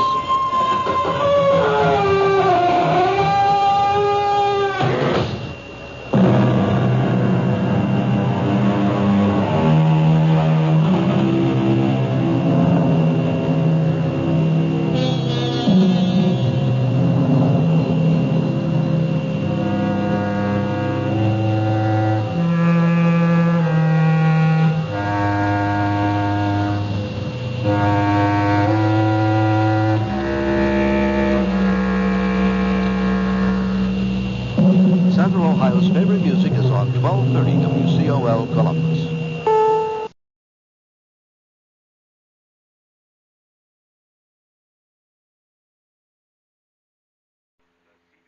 The CBS Radio Mystery Theater presents...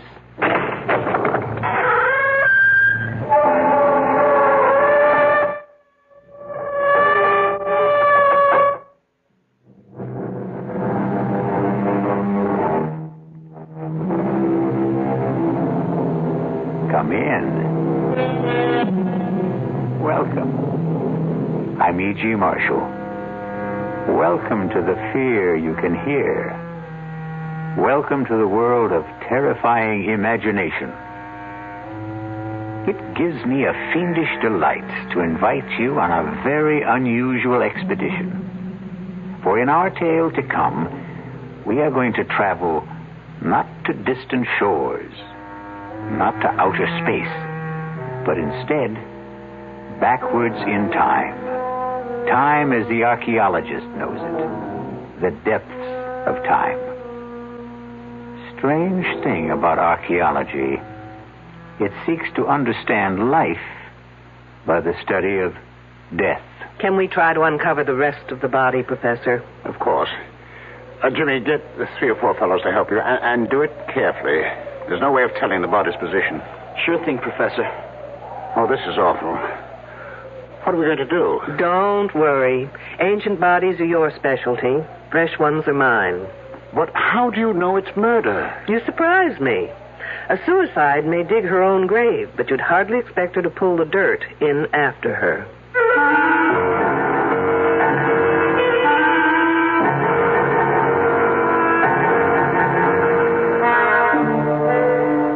Our mystery drama, Dig Me Deadly, was written especially for the Mystery Theater by S.J. Wilson and stars Louise Larrabee. It is sponsored in part by the Kellogg Company, makers of Kellogg's Special K cereal. I'll be back shortly with Act 1. And now another tale of the ball and chain. At Kellogg's Special K presents Last Tango in Pittsburgh. There I was at Raoul's All-Night Tango Lounge. My little orchid, will you tango with me? It was Raoul. You're a splendid dancer. Thank you. But what was that? Was what? That sound effect. Oh, I'm a few pounds overweight, and this ball and chain points out how my extra weight can get in the way. I'm pointing you back to your chair. Our heroine decided to lose that extra weight. She exercised and ate smart at every meal, starting with a Special K breakfast. A bowl of Special K, skim milk, tomato juice, and coffee. It's less than 240 calories, 99% fat-free, and 100% delicious. After a while, she was rid of the ball and chain and back at Raoul's. Darling, you're looking fantastic. What a happy ending. What ending? We're just getting started. Raoul, get lost. Your happy ending could begin with the Kellogg's Special K breakfast. And that's another tale of the ball and chain. Frank Lieber with a special announcement exclusively for Radio 1080 listeners. Metroplex Tire and Appliance Stores are offering a front-end alignment that's guaranteed to last for 5 years or 50,000 miles. A regular $20 value, but just for our listeners, the price is, you guessed it, $10.80. $10.80 for most American cars.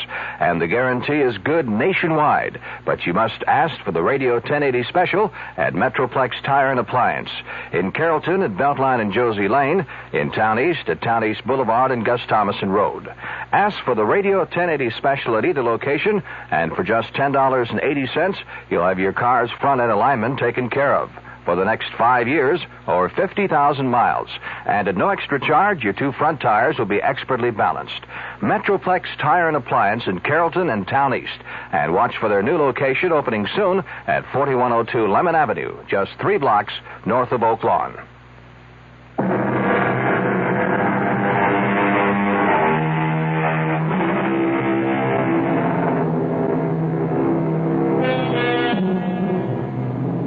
I know that death is no respecter of time. It often comes unbidden, unexpectedly, even fiercely and murderously. So, get your pith helmets, your sunglasses, your axes, shovels, and all the other paraphernalia you will need to join us in Dig Me Deadly. Young man, why aren't we on a road? Why do we have to cross the desert? Because it's the fastest way to where we're going, Detective Scrubshaw. Not Scrubshaw, Trubshaw. Trubshaw. Detective Claudia Trubshaw.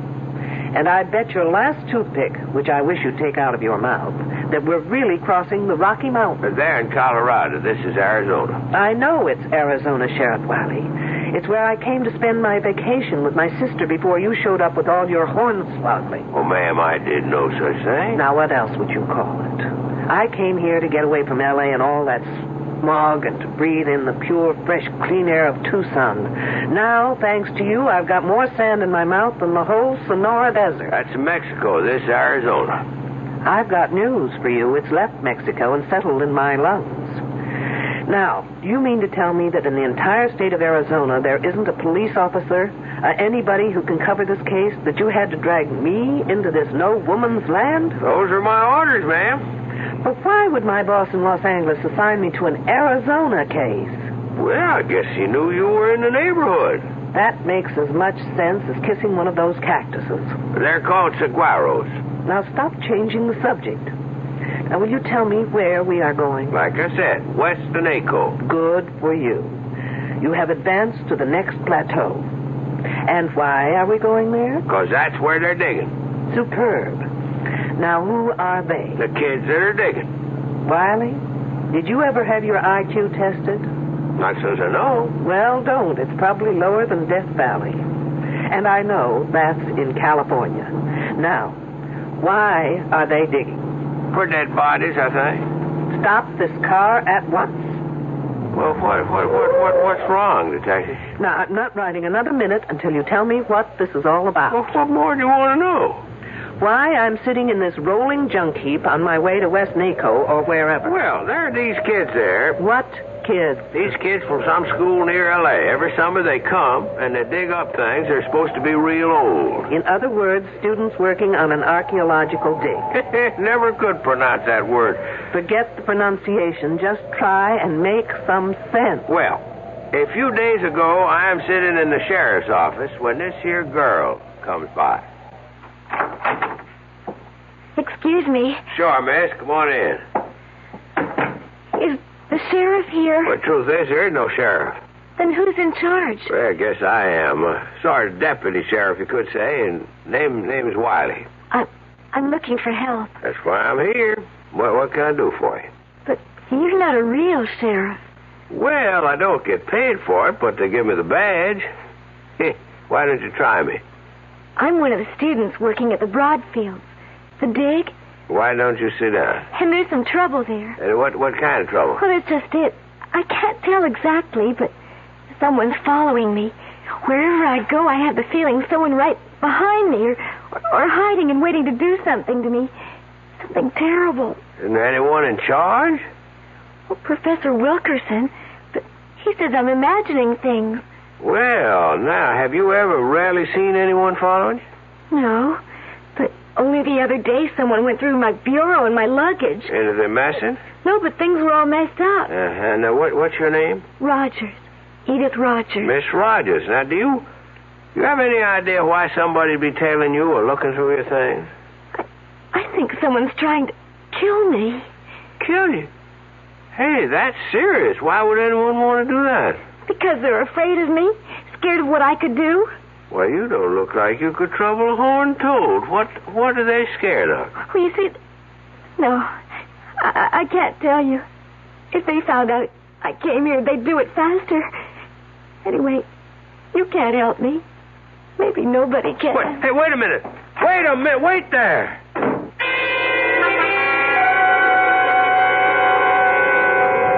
Then what did you do? I phoned that Professor Wilkerson.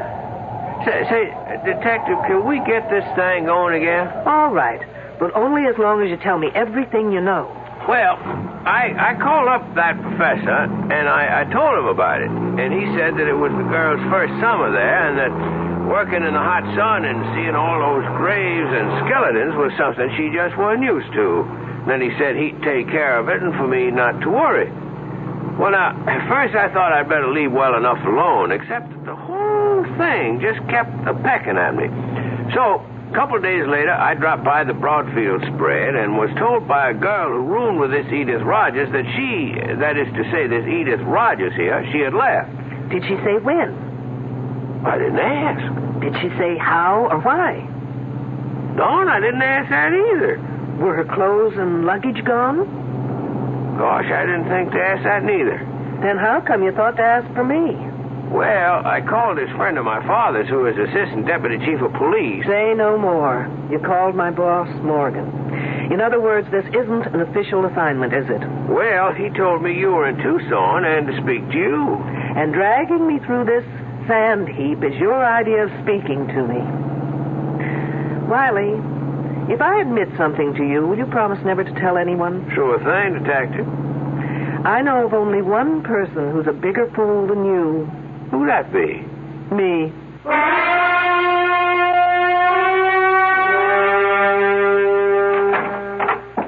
Detective Troopshaw? I'm Julian Wilkerson. One of the students tells me you'd like to see me. Only in an unofficial capacity, Professor. If you can be of assistance, fine. If not, I'll understand. Well, I'll try. Professor, this is Sheriff Wiley. Oh, yes. How do you do? Hi. What's it all about? The Rogers girl. I understand she's not here any longer. Yes. I knew that girl would be more trouble than it was worth to bring her out here. Then why was she here? Oh, she was thinking of archaeology as a major. You see, she apparently comes from a difficult home. She had nothing to occupy her this summer, and the dean asked me if we could fit her in. Try to make her feel she belongs to something. A group. Apparently it didn't work out. No. She moped a lot. Got depressed, suspicious. Felt she wasn't wanted. I did everything I could. I got two of the nicest girls to room with her. Who are they? Oh, Janine Boulanger, a French exchange student. Specializes in atomic physics. And Susan Lathrop, a straight-A student. Very outgoing, very bright. Were there any young men? Yes, and I didn't like doing it, but I got Jimmy Trumbull to spend some of his free time with her. He's our prize. He's a brilliant fellow. We call him our Libby. Libby? Well, now that's a girl's name, eh? Wiley, you're famous for not asking questions. Why not live up to your reputation? Professor Libby developed the carbon-14 dating system. Oh, he did he? Yes. Anyway, Edith didn't take to the work or to anyone. It's no surprise that she just dropped out. Are her belongings still here? Well, I wouldn't know, but Susan would. She's in the specimen shed next door. Let me call her. Sue Lathrop. Yes, Professor? Well, can you come to my office for a minute? Wiley, why don't you do something constructive, like seeing if you can get me something to wash down this sandstorm I swallowed, thanks to you. Sure thing. Detective, anything special? Just something soft, wet, and cold, please. I'll be back in a minute. Oh, sorry, miss. I didn't mean to knock. Oh, that's all right. Susan, I'd like you to meet Detective Troopshaw. A detective? From the police? Yes, but not on official business. What for, then? I was wondering if Edith Rogers' belongings were still in her room. Oh, Edith? Oh, no. She took everything when she left. When was that? Oh, about 4 or maybe 5 days ago. I'm not sure. Do you have any idea why she left? Not really. She didn't tell anyone she was going, but then she just didn't get... Well, what can I say? Susan's trying to be discreet. The fact is, the girl just didn't belong. Did anyone notify her family? I know I didn't. We just assumed that she hitchhiked her way home, or perhaps to one of the youth communes around here. Then, at this point, we don't know if she left or disappeared. But what would make you think she disappeared? She went for help to what's supposed to be the local sheriff's office. She was frightened, thought she was being followed, that someone wanted to kill her. That's just like her. She was so silly, so romantic, always making up stories where so-and-so loved her madly and so-and-so was terribly jealous of her. And, of course, she was always at the top of the trying. I suppose we could phone her home and see if she got there. You fool! You stupid idiot fool! Stop to read the sign! No call to get yourself all heated up. It's just an old arrowhead. The sign says radioactive area. Do not enter. Sounds like Wiley tried to get me a bottle of atomic soda pop. Oh, that's Shanine. Let's see what the fuss is about. Now what, Wiley? Well, it beats me. I just picked up this here arrowhead in that shed, and she comes down on me like an eagle on a stray lamb. That is not an arrowhead, young fella. It's a spear point that happens to be about 12,000 years old. Trouble is, it's recently been through carbon-14 dating. That? Yes, and it may still be hot. Like an atom bomb? Hopefully, Wiley, you'll go up in a mushroom any minute. Oh, Professor, I am so sorry. Wiley, just give that arrowhead to Janine. She's wearing protective gloves. And then follow her. She'll take you to the decontamination room. You'll probably be all right. Don't look so worried, Wiley. There's no chance of it affecting your brains. You're sure now, Detective? Absolutely. Follow me, you goose. Quickly. So that stone point is 12,000 years old. Yes. Well, that's as close as we can get within the margins given by C14. But Jimmy is now working with radioactive potassium, which can give us an earlier reading. I thought 10,000 to 15,000 was about the earliest records we have of man on this continent. Well, we've got some surprises in store. Not only for you, Detective, but for the world. Really? Care to give me a clue? I already have. I filed that one away. Which one? With C14, you can date back some 50,000 years, but with potassium, you can go back to at least 1 million years, right? Yes, that was the clue. Interesting. What are you hoping for? It's no longer a hope, Detective. But you'll have to be patient and wait until we release our reports. What's that all about? I don't know. The kids seem to be heading for the northwestern bridge. I've got to go. I'll bet it's Wiley again. Nothing like this has happened before. Nothing like Wiley has happened before. Susan, do you know what's happening? No, Professor, but it's something exciting. Maybe a new find. I hope they didn't have to dig as much sand as I've got in my shoes. I'll catch up with you. Hi, Detective, aren't you coming? Someone screamed. Riley, where have you been? I've been in that shed with that French refrigerator. I need your shoulder. Well, what for? To lean on so I can get the Sahara out of my shoes. Okay, but you better hurry. Riley, no matter what has happened up there, you've got to do something for me. What's that? In that shed, can you remember what you saw there? Pretty much. Then listen carefully.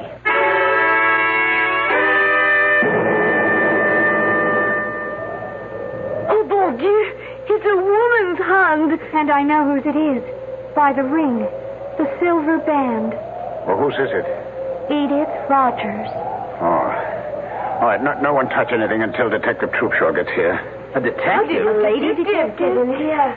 Okay, kids, one detective coming up. Let me through. All right. Yes. Let the detective through, please. Well, from the looks of it, here's a lady who definitely needs a hand. Who found her? I did. And who are you? James Trumbull. I told you about him, remember? Oh, yes, you're Libby, as you call him. Yes. But there doesn't seem to be any digging around here. Is this the way you found her? Just one hand sticking out of the sand?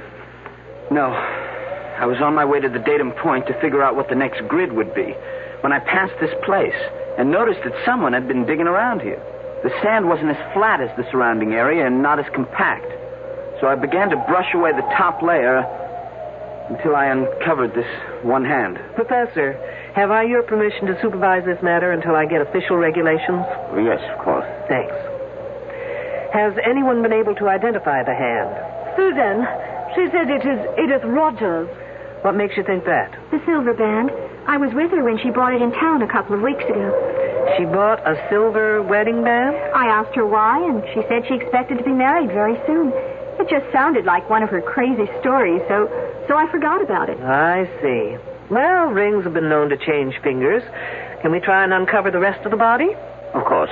Jimmy, get 3 or 4 fellows to help you. Do it carefully, please. There's no way of telling the body's position. Sure thing, Professor.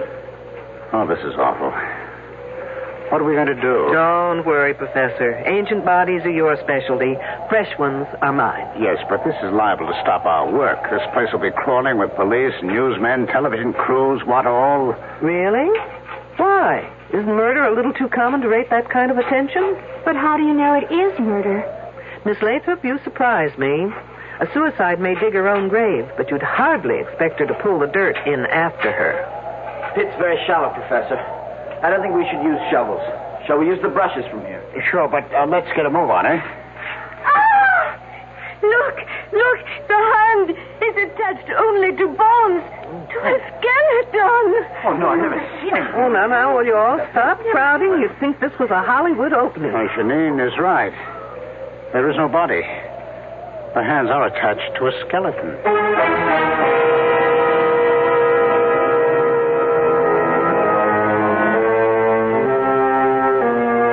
Fully fleshed hands attached to a body that is nothing more than bones. A skeleton. You know, Mother Earth is very miserly about giving up her secrets. But little by little, man has dug them out of her. But never before has there been this kind of puzzle, in which the hands belong to the present and the body to the past. We'll be back shortly with Act 2. Hi, I'm Hal Linden.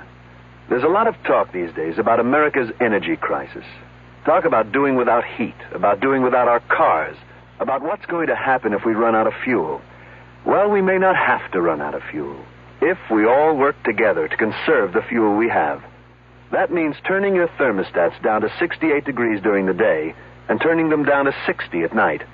It means turning off lights, TV sets, and electrical appliances the minute we're finished with them. It means driving no faster than 50, starting or joining carpools, avoiding the kind of stop-and-go motoring that eats up gas by the gallon. In short, it means saving every ounce of energy we can, every chance we get. So please, do your part to make the fuel supply stretch a little further. For your own sake, don't be selfish. Don't be foolish. Don't be fuelish. This message from the Federal Energy Office and the Advertising Council.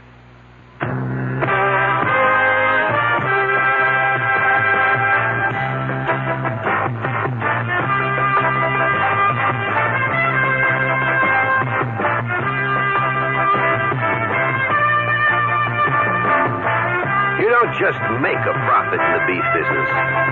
You work for it. Working to keep your feeders out of a growth slump. Fighting the diseases and everyday stress that threatens your herd. And always sweating it out with a tight profit margin. Through it all, one name is there to help you. Terramycin. When the going gets rough, nothing works harder, more ways, to give you the kind of protection you need. Terramycin. Depend on it. From Pfizer.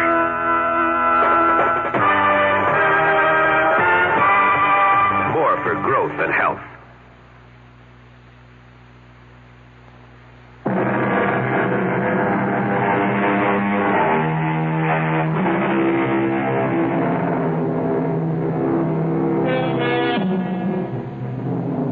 We return to our dilemma. The question is, what is a bunch of young, bright college students going to do about a body that has fully fleshed hands attached to the bones of a skeleton? And what is our lady detective, Claudia Troopshaw, going to do with this seemingly improbable corpse? Yes, Captain. You've got to tell me under whose jurisdiction this case belongs. No, there is no local police department. The hands may be the Roger girls, but the body, wait till you get this, it's a skeleton, and the professor tells me it's over 2,500 years old. Stop yelling. I know it sounds crazy, but they just did a C14 test on one of the bones, and that's the result. 2,500 years old. But not the hands. Whose case is it, I want to know? Mine? Why mine? Well, will you get in touch with the FBI at once? No, I can't use anyone here to help me that's already here. Why not? Because they're all under suspicion. That's why not. Lunkhead.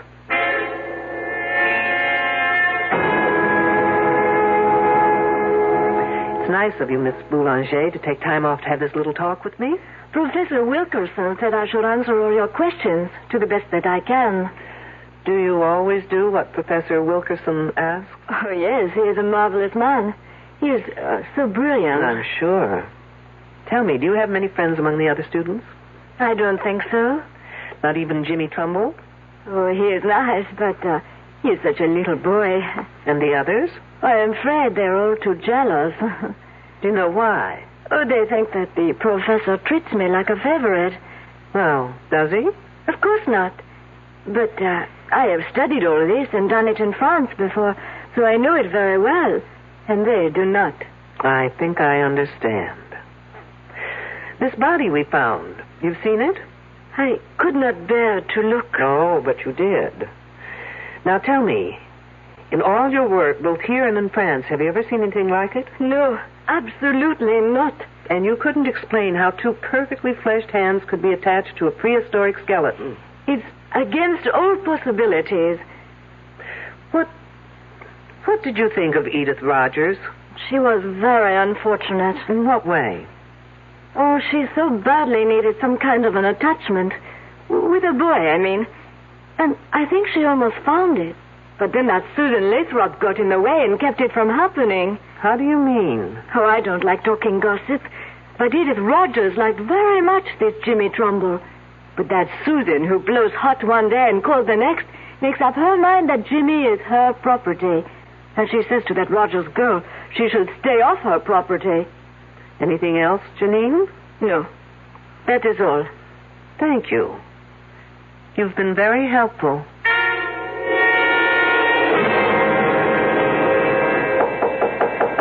Come on in. Oh, hello, Jimmy. Hello, Detective Troopshaw. Professor Wilkerson says you want to see me. I have just a few questions that may or may not help clear up some of your problems. My problems? No, not yours personally, but the outfit. But where's the problem? Well, if those hands belong to Edith Rogers, it means she's dead. And that, I'd call a problem. This whole thing's crazy. It's some kind of gag. I mean, it's not possible for a skeleton of someone who's been dead for over 2,000 years to have the hands of someone who was alive a week ago, or less. Did you see Edith Rogers about a week ago? Yes, ma'am. I understood you were one of the very few who was sort of interested in Edith Rogers. Well, I was sorry for her. She was lonely and frightened. Did any of the others talk to you about her? No, but Edith had a lot to say about us. Can you give me some idea? Edith thought Susan was a fake, that Janine was phony, and the rest of us pretty silly digging away in over 100 degrees temperature. She just didn't understand why we were doing it. Didn't that make you wonder what she was doing here? Oh, sure. But she was lonely, and she would have done anything to be anywhere. Oh, say, I almost forgot. Something funny happened this morning, and I meant to tell you about it, but with all the rumors and gossip, well, it just slipped my mind. What was it? On my way to the grid we're working on, I ran into this Indian. A really strange guy. He was dressed in some weird Mexican costume and had long drooping mustaches. And he asked me in this queer accent if I knew where Minnehaha was buried. Minnehaha? Was he kidding? Who knows? When I told him I didn't know, he became very sad. And he said his name was Tepexpan, and that his wife had died 10,000 years ago. Tepexpan, no less. The name's sort of familiar. Oh, come on, Jimmy. Even I know that for years the Tepexpan man was considered the earliest specimen of man found in the United States. Oh, of course. What else did he say? Oh, let's see. Oh, I wrote it down here. Here it is. He said, "She who seeks shall find the answers in her mind if she can find the man that is called Tepexpan." You're putting me on. No, I'm not, honestly. And then he said that she would find the star of Tepexpan in the south of Tuxpan. Can I have that paper, Jimmy? Of course. Thanks. Tepexpan, my foot.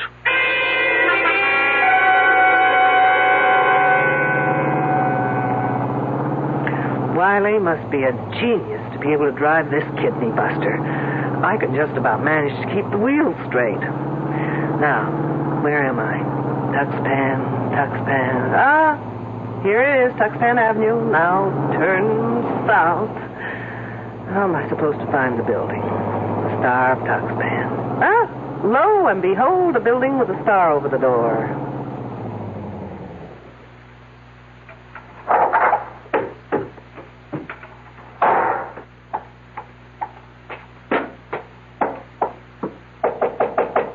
Enter in peace, old ancient squaw. I'll fix that one's TP.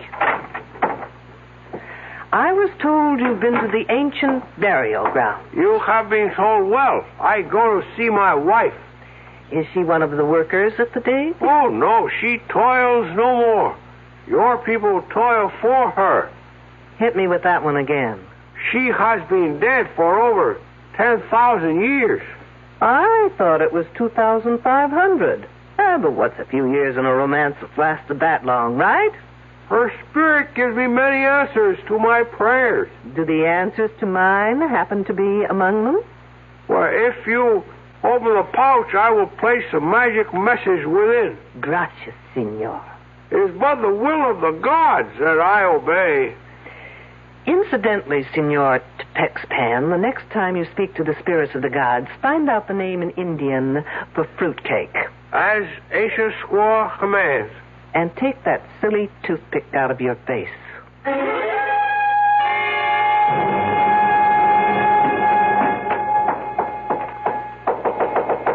Who's there? Shirley Holmes. Who? Oh, it's you, Detective. I was just being cute, Miss Lathrop. Shirley, Sherlock Holmes, get it? What's there to get cute about? I see you're packing. I'm leaving. I'm sorry, Miss Lathrop, but you're not going anywhere. Why not? Because everyone stays put until I get the answers to a thing or two. Such as? If the body we found yesterday was Edith Rogers... I told you it has to be Edith. They are her hands. Attached to a prehistoric skeleton. I don't care what the radiocarbon dating says. I was with her when she bought that wedding band. She didn't say anything about when she planned to get married. No. And you didn't ask? I thought she was clowning. So she impressed you as the sort of person who would clown about getting married? I guess she wasn't old-fashioned enough to be serious about it. But most of the girls here aren't into things like getting married. We don't have such hang-ups. And Edith Rogers was a square. Very square. You must have found it a bore to room with her. Frankly, she was a bit of a drag. How did Janine get along with her? They hardly spoke to each other. Because of Wilkerson? How did you know? Do you think either of them got anywhere with him? Janine was making points. Not that she's so hot, but her father's an important politician in France, and Wilkerson is impressed by that sort of thing. Ambitious, eh? Even at his age. Oh, come on, Miss Lathrop. He's not that old. Old enough to have a son who's in college. As a matter of fact, it was good old Edith Rogers who told me that. Did she tell you anything else? Nothing important. Have you ever seen anything like that body before? Never. Think hard. Maybe an experiment done on an animal in a lab or in the dating shed? No. And besides, I'm not allowed in the shed. Why not? I don't get to work on dating until next term. Oh, I guess I'll have to take my own advanced course with Professor Wilkerson. That's Janine. I was waiting for the second moccasin to drop. Let's go.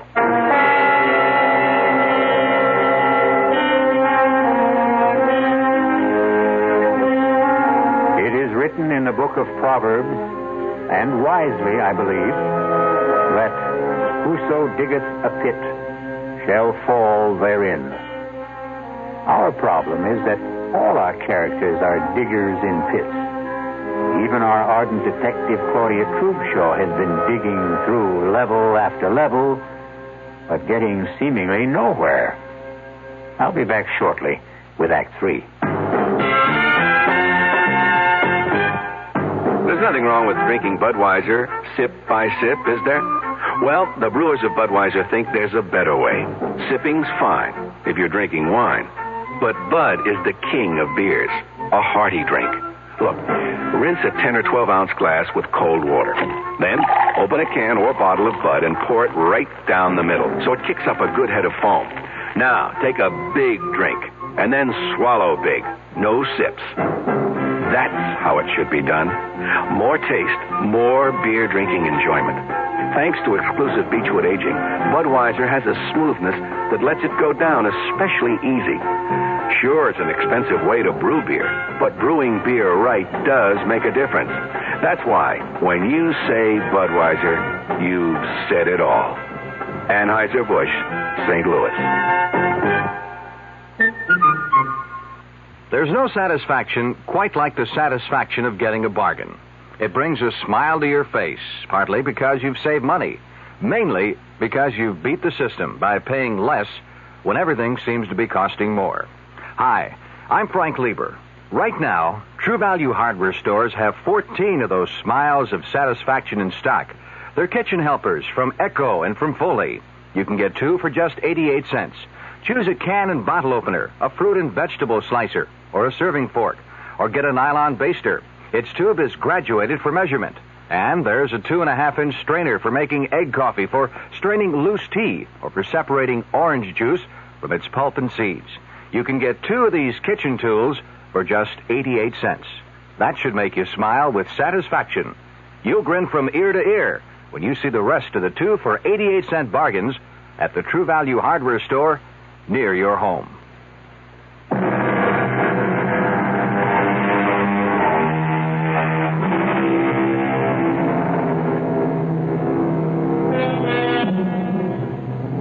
Do you realize that the gunshot we heard at the end of the second act was the first time anyone has used a conventional weapon in our story? Well, gunshots may not only be used to signify someone's end, they may also be fired to start something. Isn't that typical of a woman? She calls for help but doesn't bother to tell where she needs it. It sounded far away. Maybe from the northern grid section. You mean where the body was found? Yes. What could anyone be doing out there? Looking for clues? Or maybe hiding. Well, why didn't I think of that? I don't know. I heard. There's our man. You mean Professor Wilkerson? Yes. Hey, Professor. There, Detective. Over here. There he is.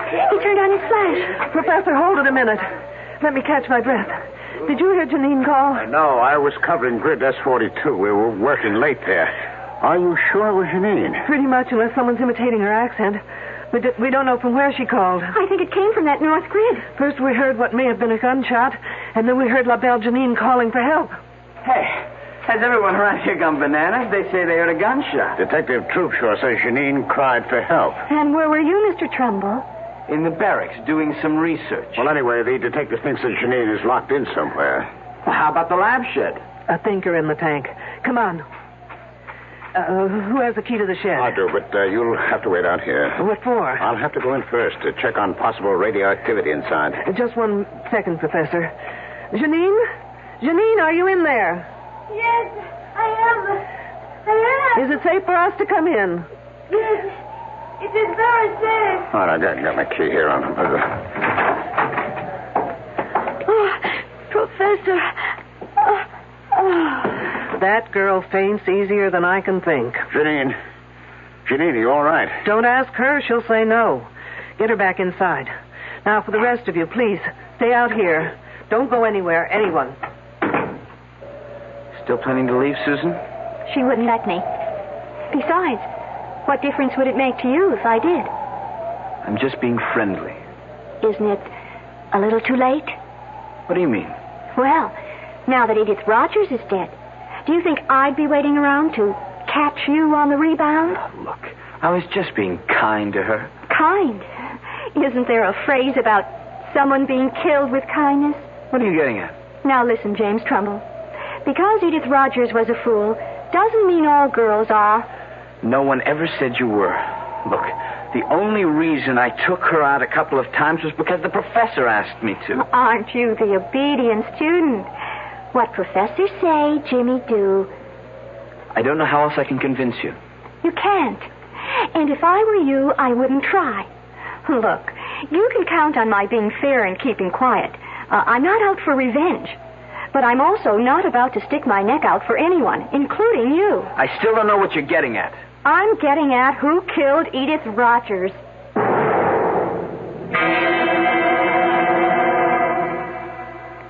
I don't know why it is, Professor, but I've never seen a woman in a faint whose legs didn't look lousy. Oh, what happened? That did it. It always does. Janine. I don't want to interrupt, but like a good archaeologist, would someone please get to the bones of the matter? I'm speaking as fast as I know. I heard a noise at the window. What kind of noise? The window was opening. Wasn't it locked? It's always locked. So I went to see what could be happening, and already there was this man climbing inside. What was he like? He was an old Indian man with long mustaches. I told him to get out, that it was dangerous to be here. And then? He would not say anything, but stood there. So I ran back to the lab room where I have my pistol. And when I returned, I found him in the specimen room. He had a leather bag tied around his waist. It was open. Did you see him put anything in it? No, but I held up the pistol and told him I would shoot if he didn't put back whatever he took.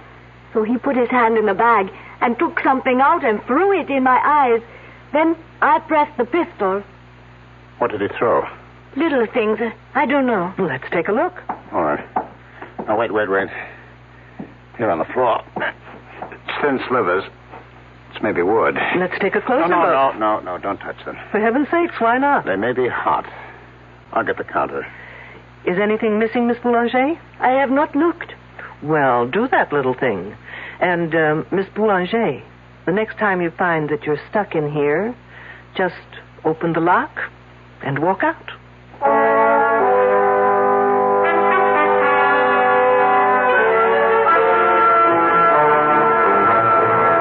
Okay, folks, time has come to stop playing games. What kind of games? The game where one hand washes the other. Now, since you've got seniority, Professor, we'll start with you. What kind of a game could I possibly be playing?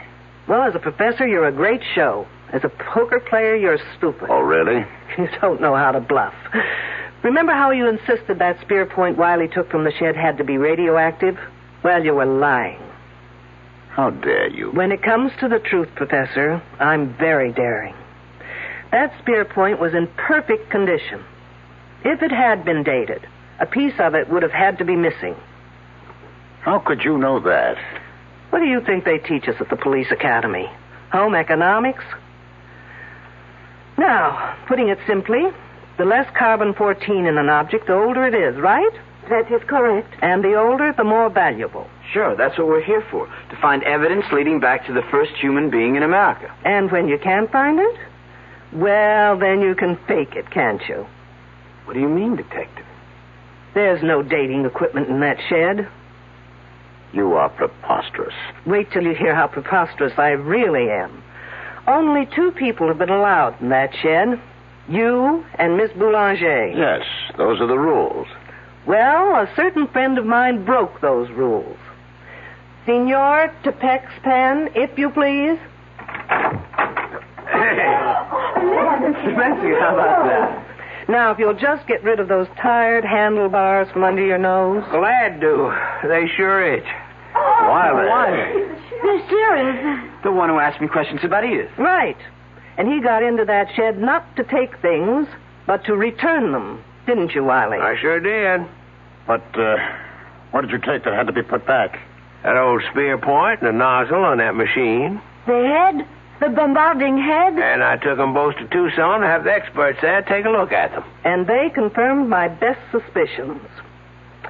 Professor Wilkerson, you and Miss Boulanger were faking your specimens, making them older. That's one accusation I won't buy. You can always return it for credit when I open that department. Meanwhile, you were bombarding those specimens repeatedly, trying to get them to date more than 50,000 years. Professor, did you do that?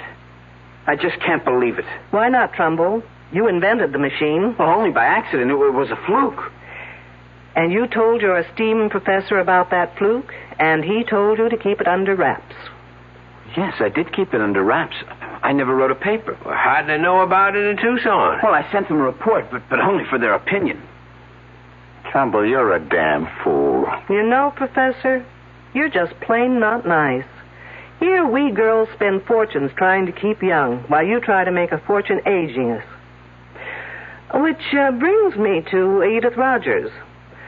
Of those present, only Wilkerson, Trumbull, and Miss Boulanger knew how to operate that machine. Oh, no, wait. They ought to be arrested at once. You'd like that, Miss Lathrop, wouldn't you?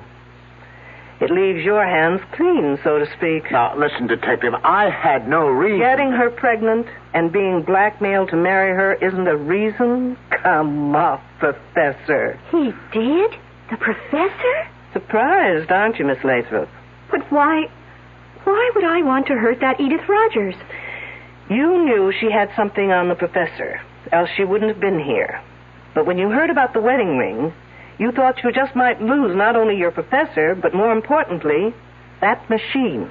I'm sorry. What's going on here? I'm all lost. So am I, Trumbull, when it comes to you. I can't figure what you had to do with all this. Well, he may not be that innocent. He did try and make time with Edith Rogers until she dumped him. Well, that's not true, Susan. You're calling me a liar? I think you and your two pals are all to blame for that girl's death. You all deserve to be murdered. And this time, Miss Lathrop, you'd do it properly, wouldn't you? What are you talking about? Trumbull, did you ever tell Susan here about the machine? Well, yes, sort of, but not how to work it. I hadn't finished it then. But she was smart enough to know how it could be used. You're just guessing. True. But then came the monkey wrench. Trumbull began dating Edith Rogers. I didn't care. Not until she bought that wedding band. Now, why would that girl buy her own ring? You know why. Because no woman would go to a doctor for that kind of an examination without the necessary decoration on her finger. What's that to do with me? While Janine thought it was the professor, you thought it was Jimmy Trumbull, who might be the father. First, you threatened Edith Rogers. But when Jimmy tried seeing her again, you took no chances of ever losing that machine, and you just removed her from the scene. You're crazy.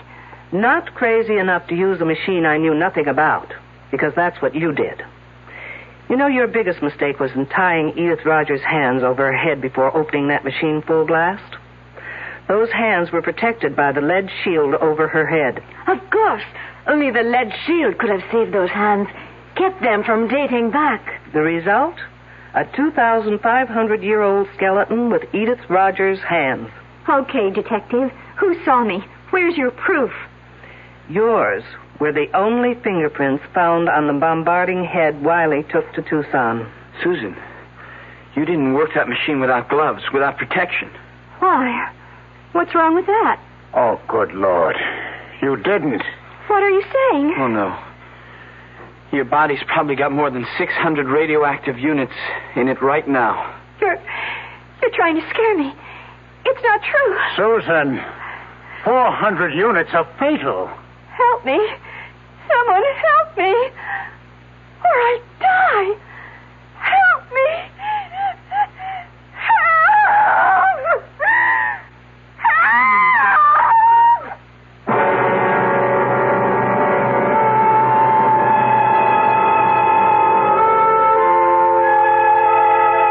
Obviously, Miss Susan Lathrop got a dose of the same medicine she gave Edith Rogers.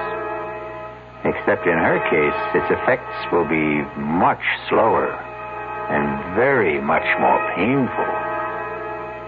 Sad. Very sad. But it will save the state a great deal of money. I'll be back shortly. Well, it's all right to tell one lie, isn't it? You can't. Then how about lying just a little bit? Not a little bit. You mean you can never lie? Never. Well, why not? Because when you tell a lie, Yeah? it gets dark inside your heart. You mean that just one lie will make your heart dark? It makes you sad, too. Oh, then what should you do if you tell a lie? Well, you just say I'm sorry. And then what? Then the light goes inside your heart. Oh, the light goes on? Yeah. Oh, a light doesn't really go on in your heart, does it? Yes, it does. Well, how do you know? Because the light in your heart will shine in your eyes. Oh. And then you'll be happy. I wonder why people tell lies. I wonder why, too. From the Franciscans, with love.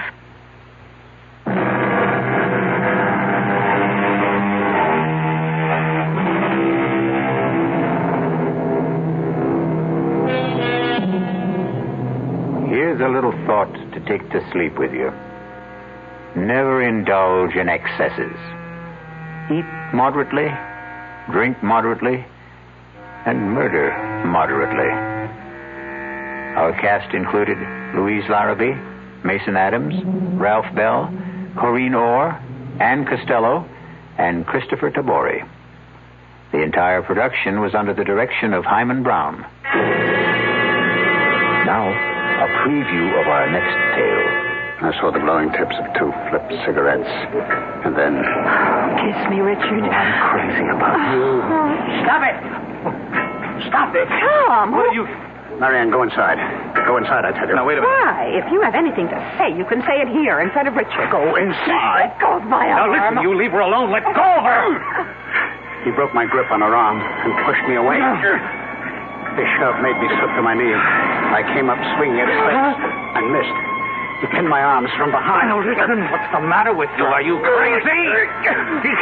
I broke out of his grip, stepped back from him, and fell across the shovel. I grabbed the handle, jumped up. No! And swung at Emery. Too late for me to stop the swing. No! As she rushed in between us, the sharp edge of the shovel hit her in the back of the head. Oh.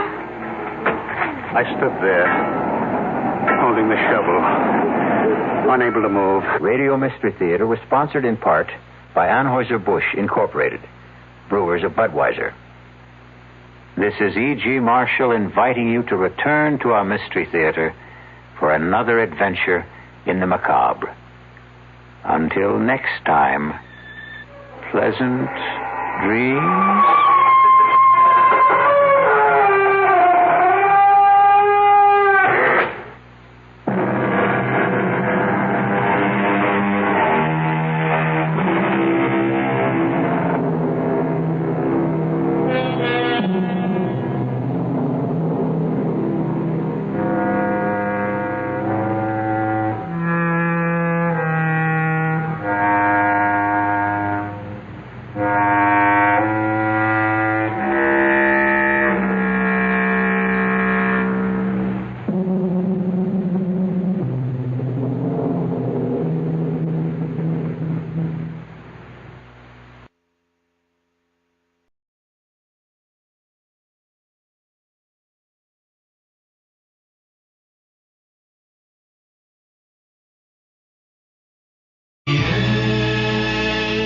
The CBS Radio Mystery Theater presents...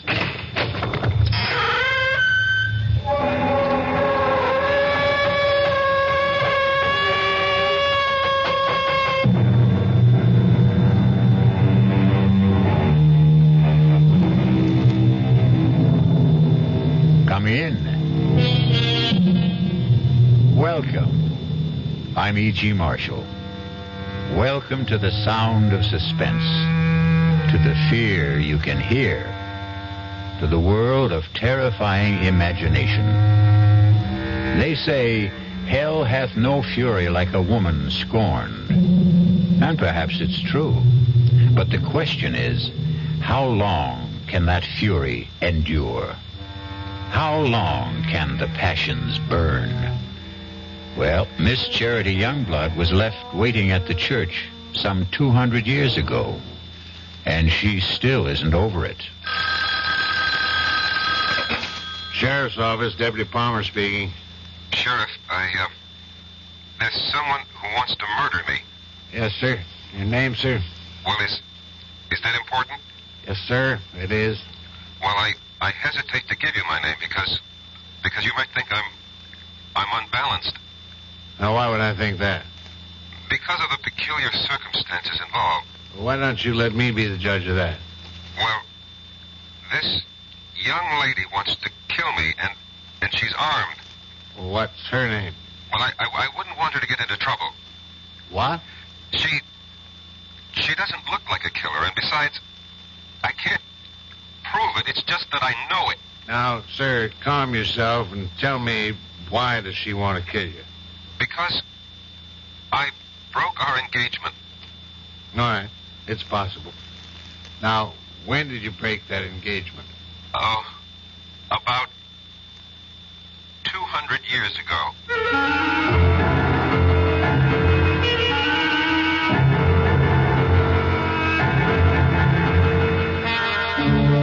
Our mystery drama, A Dream of Death, was written especially for the Mystery Theater by Sam Dan and stars Michael Tolan. It is sponsored in part by new sugar-free Diet 7-Up and by the Kellogg Company, makers of Kellogg's Special K cereal. I'll be back shortly with Act One.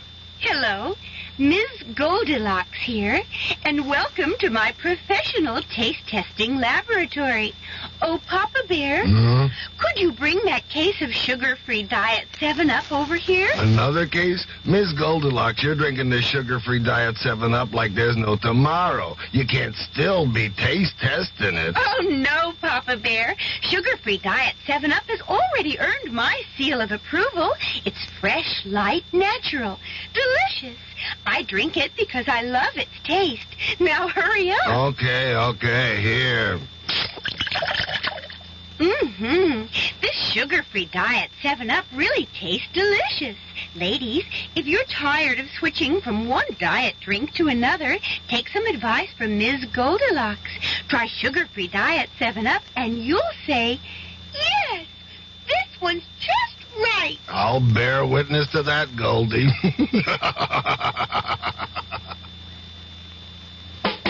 Young I may be, but still I'm a man. Just turned 18 and I'll do what I can to find me a place where I can be me. Get ready for life and be free as the sea.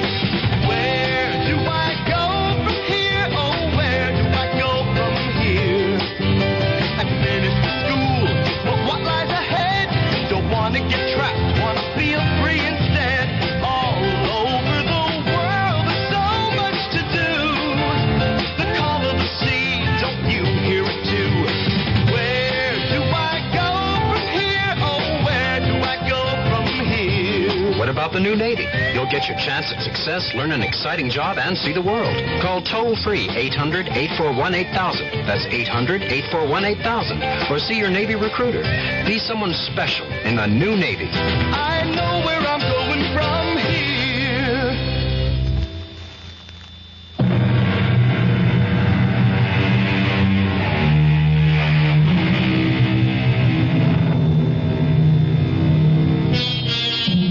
Sometimes a few notes of an incomplete melody may steal through your head. It isn't like any tune you know, and yet you've heard it before. For no reason, a name, a noise, an aroma may evoke a dim and distant memory. A memory of a place you cannot clearly remember, but it's a place you cannot completely forget. A great poet said, "Life is a dream, and even dreams are dreams." Perhaps. But sooner or later, there must be an awakening for every dream. And for Rexford Patterson, there was the rudest awakening of all. Hey, Patterson, wake up. Your lawyer's here. Huh? What? Your lawyer's here. Lawyer? Why? What do I want?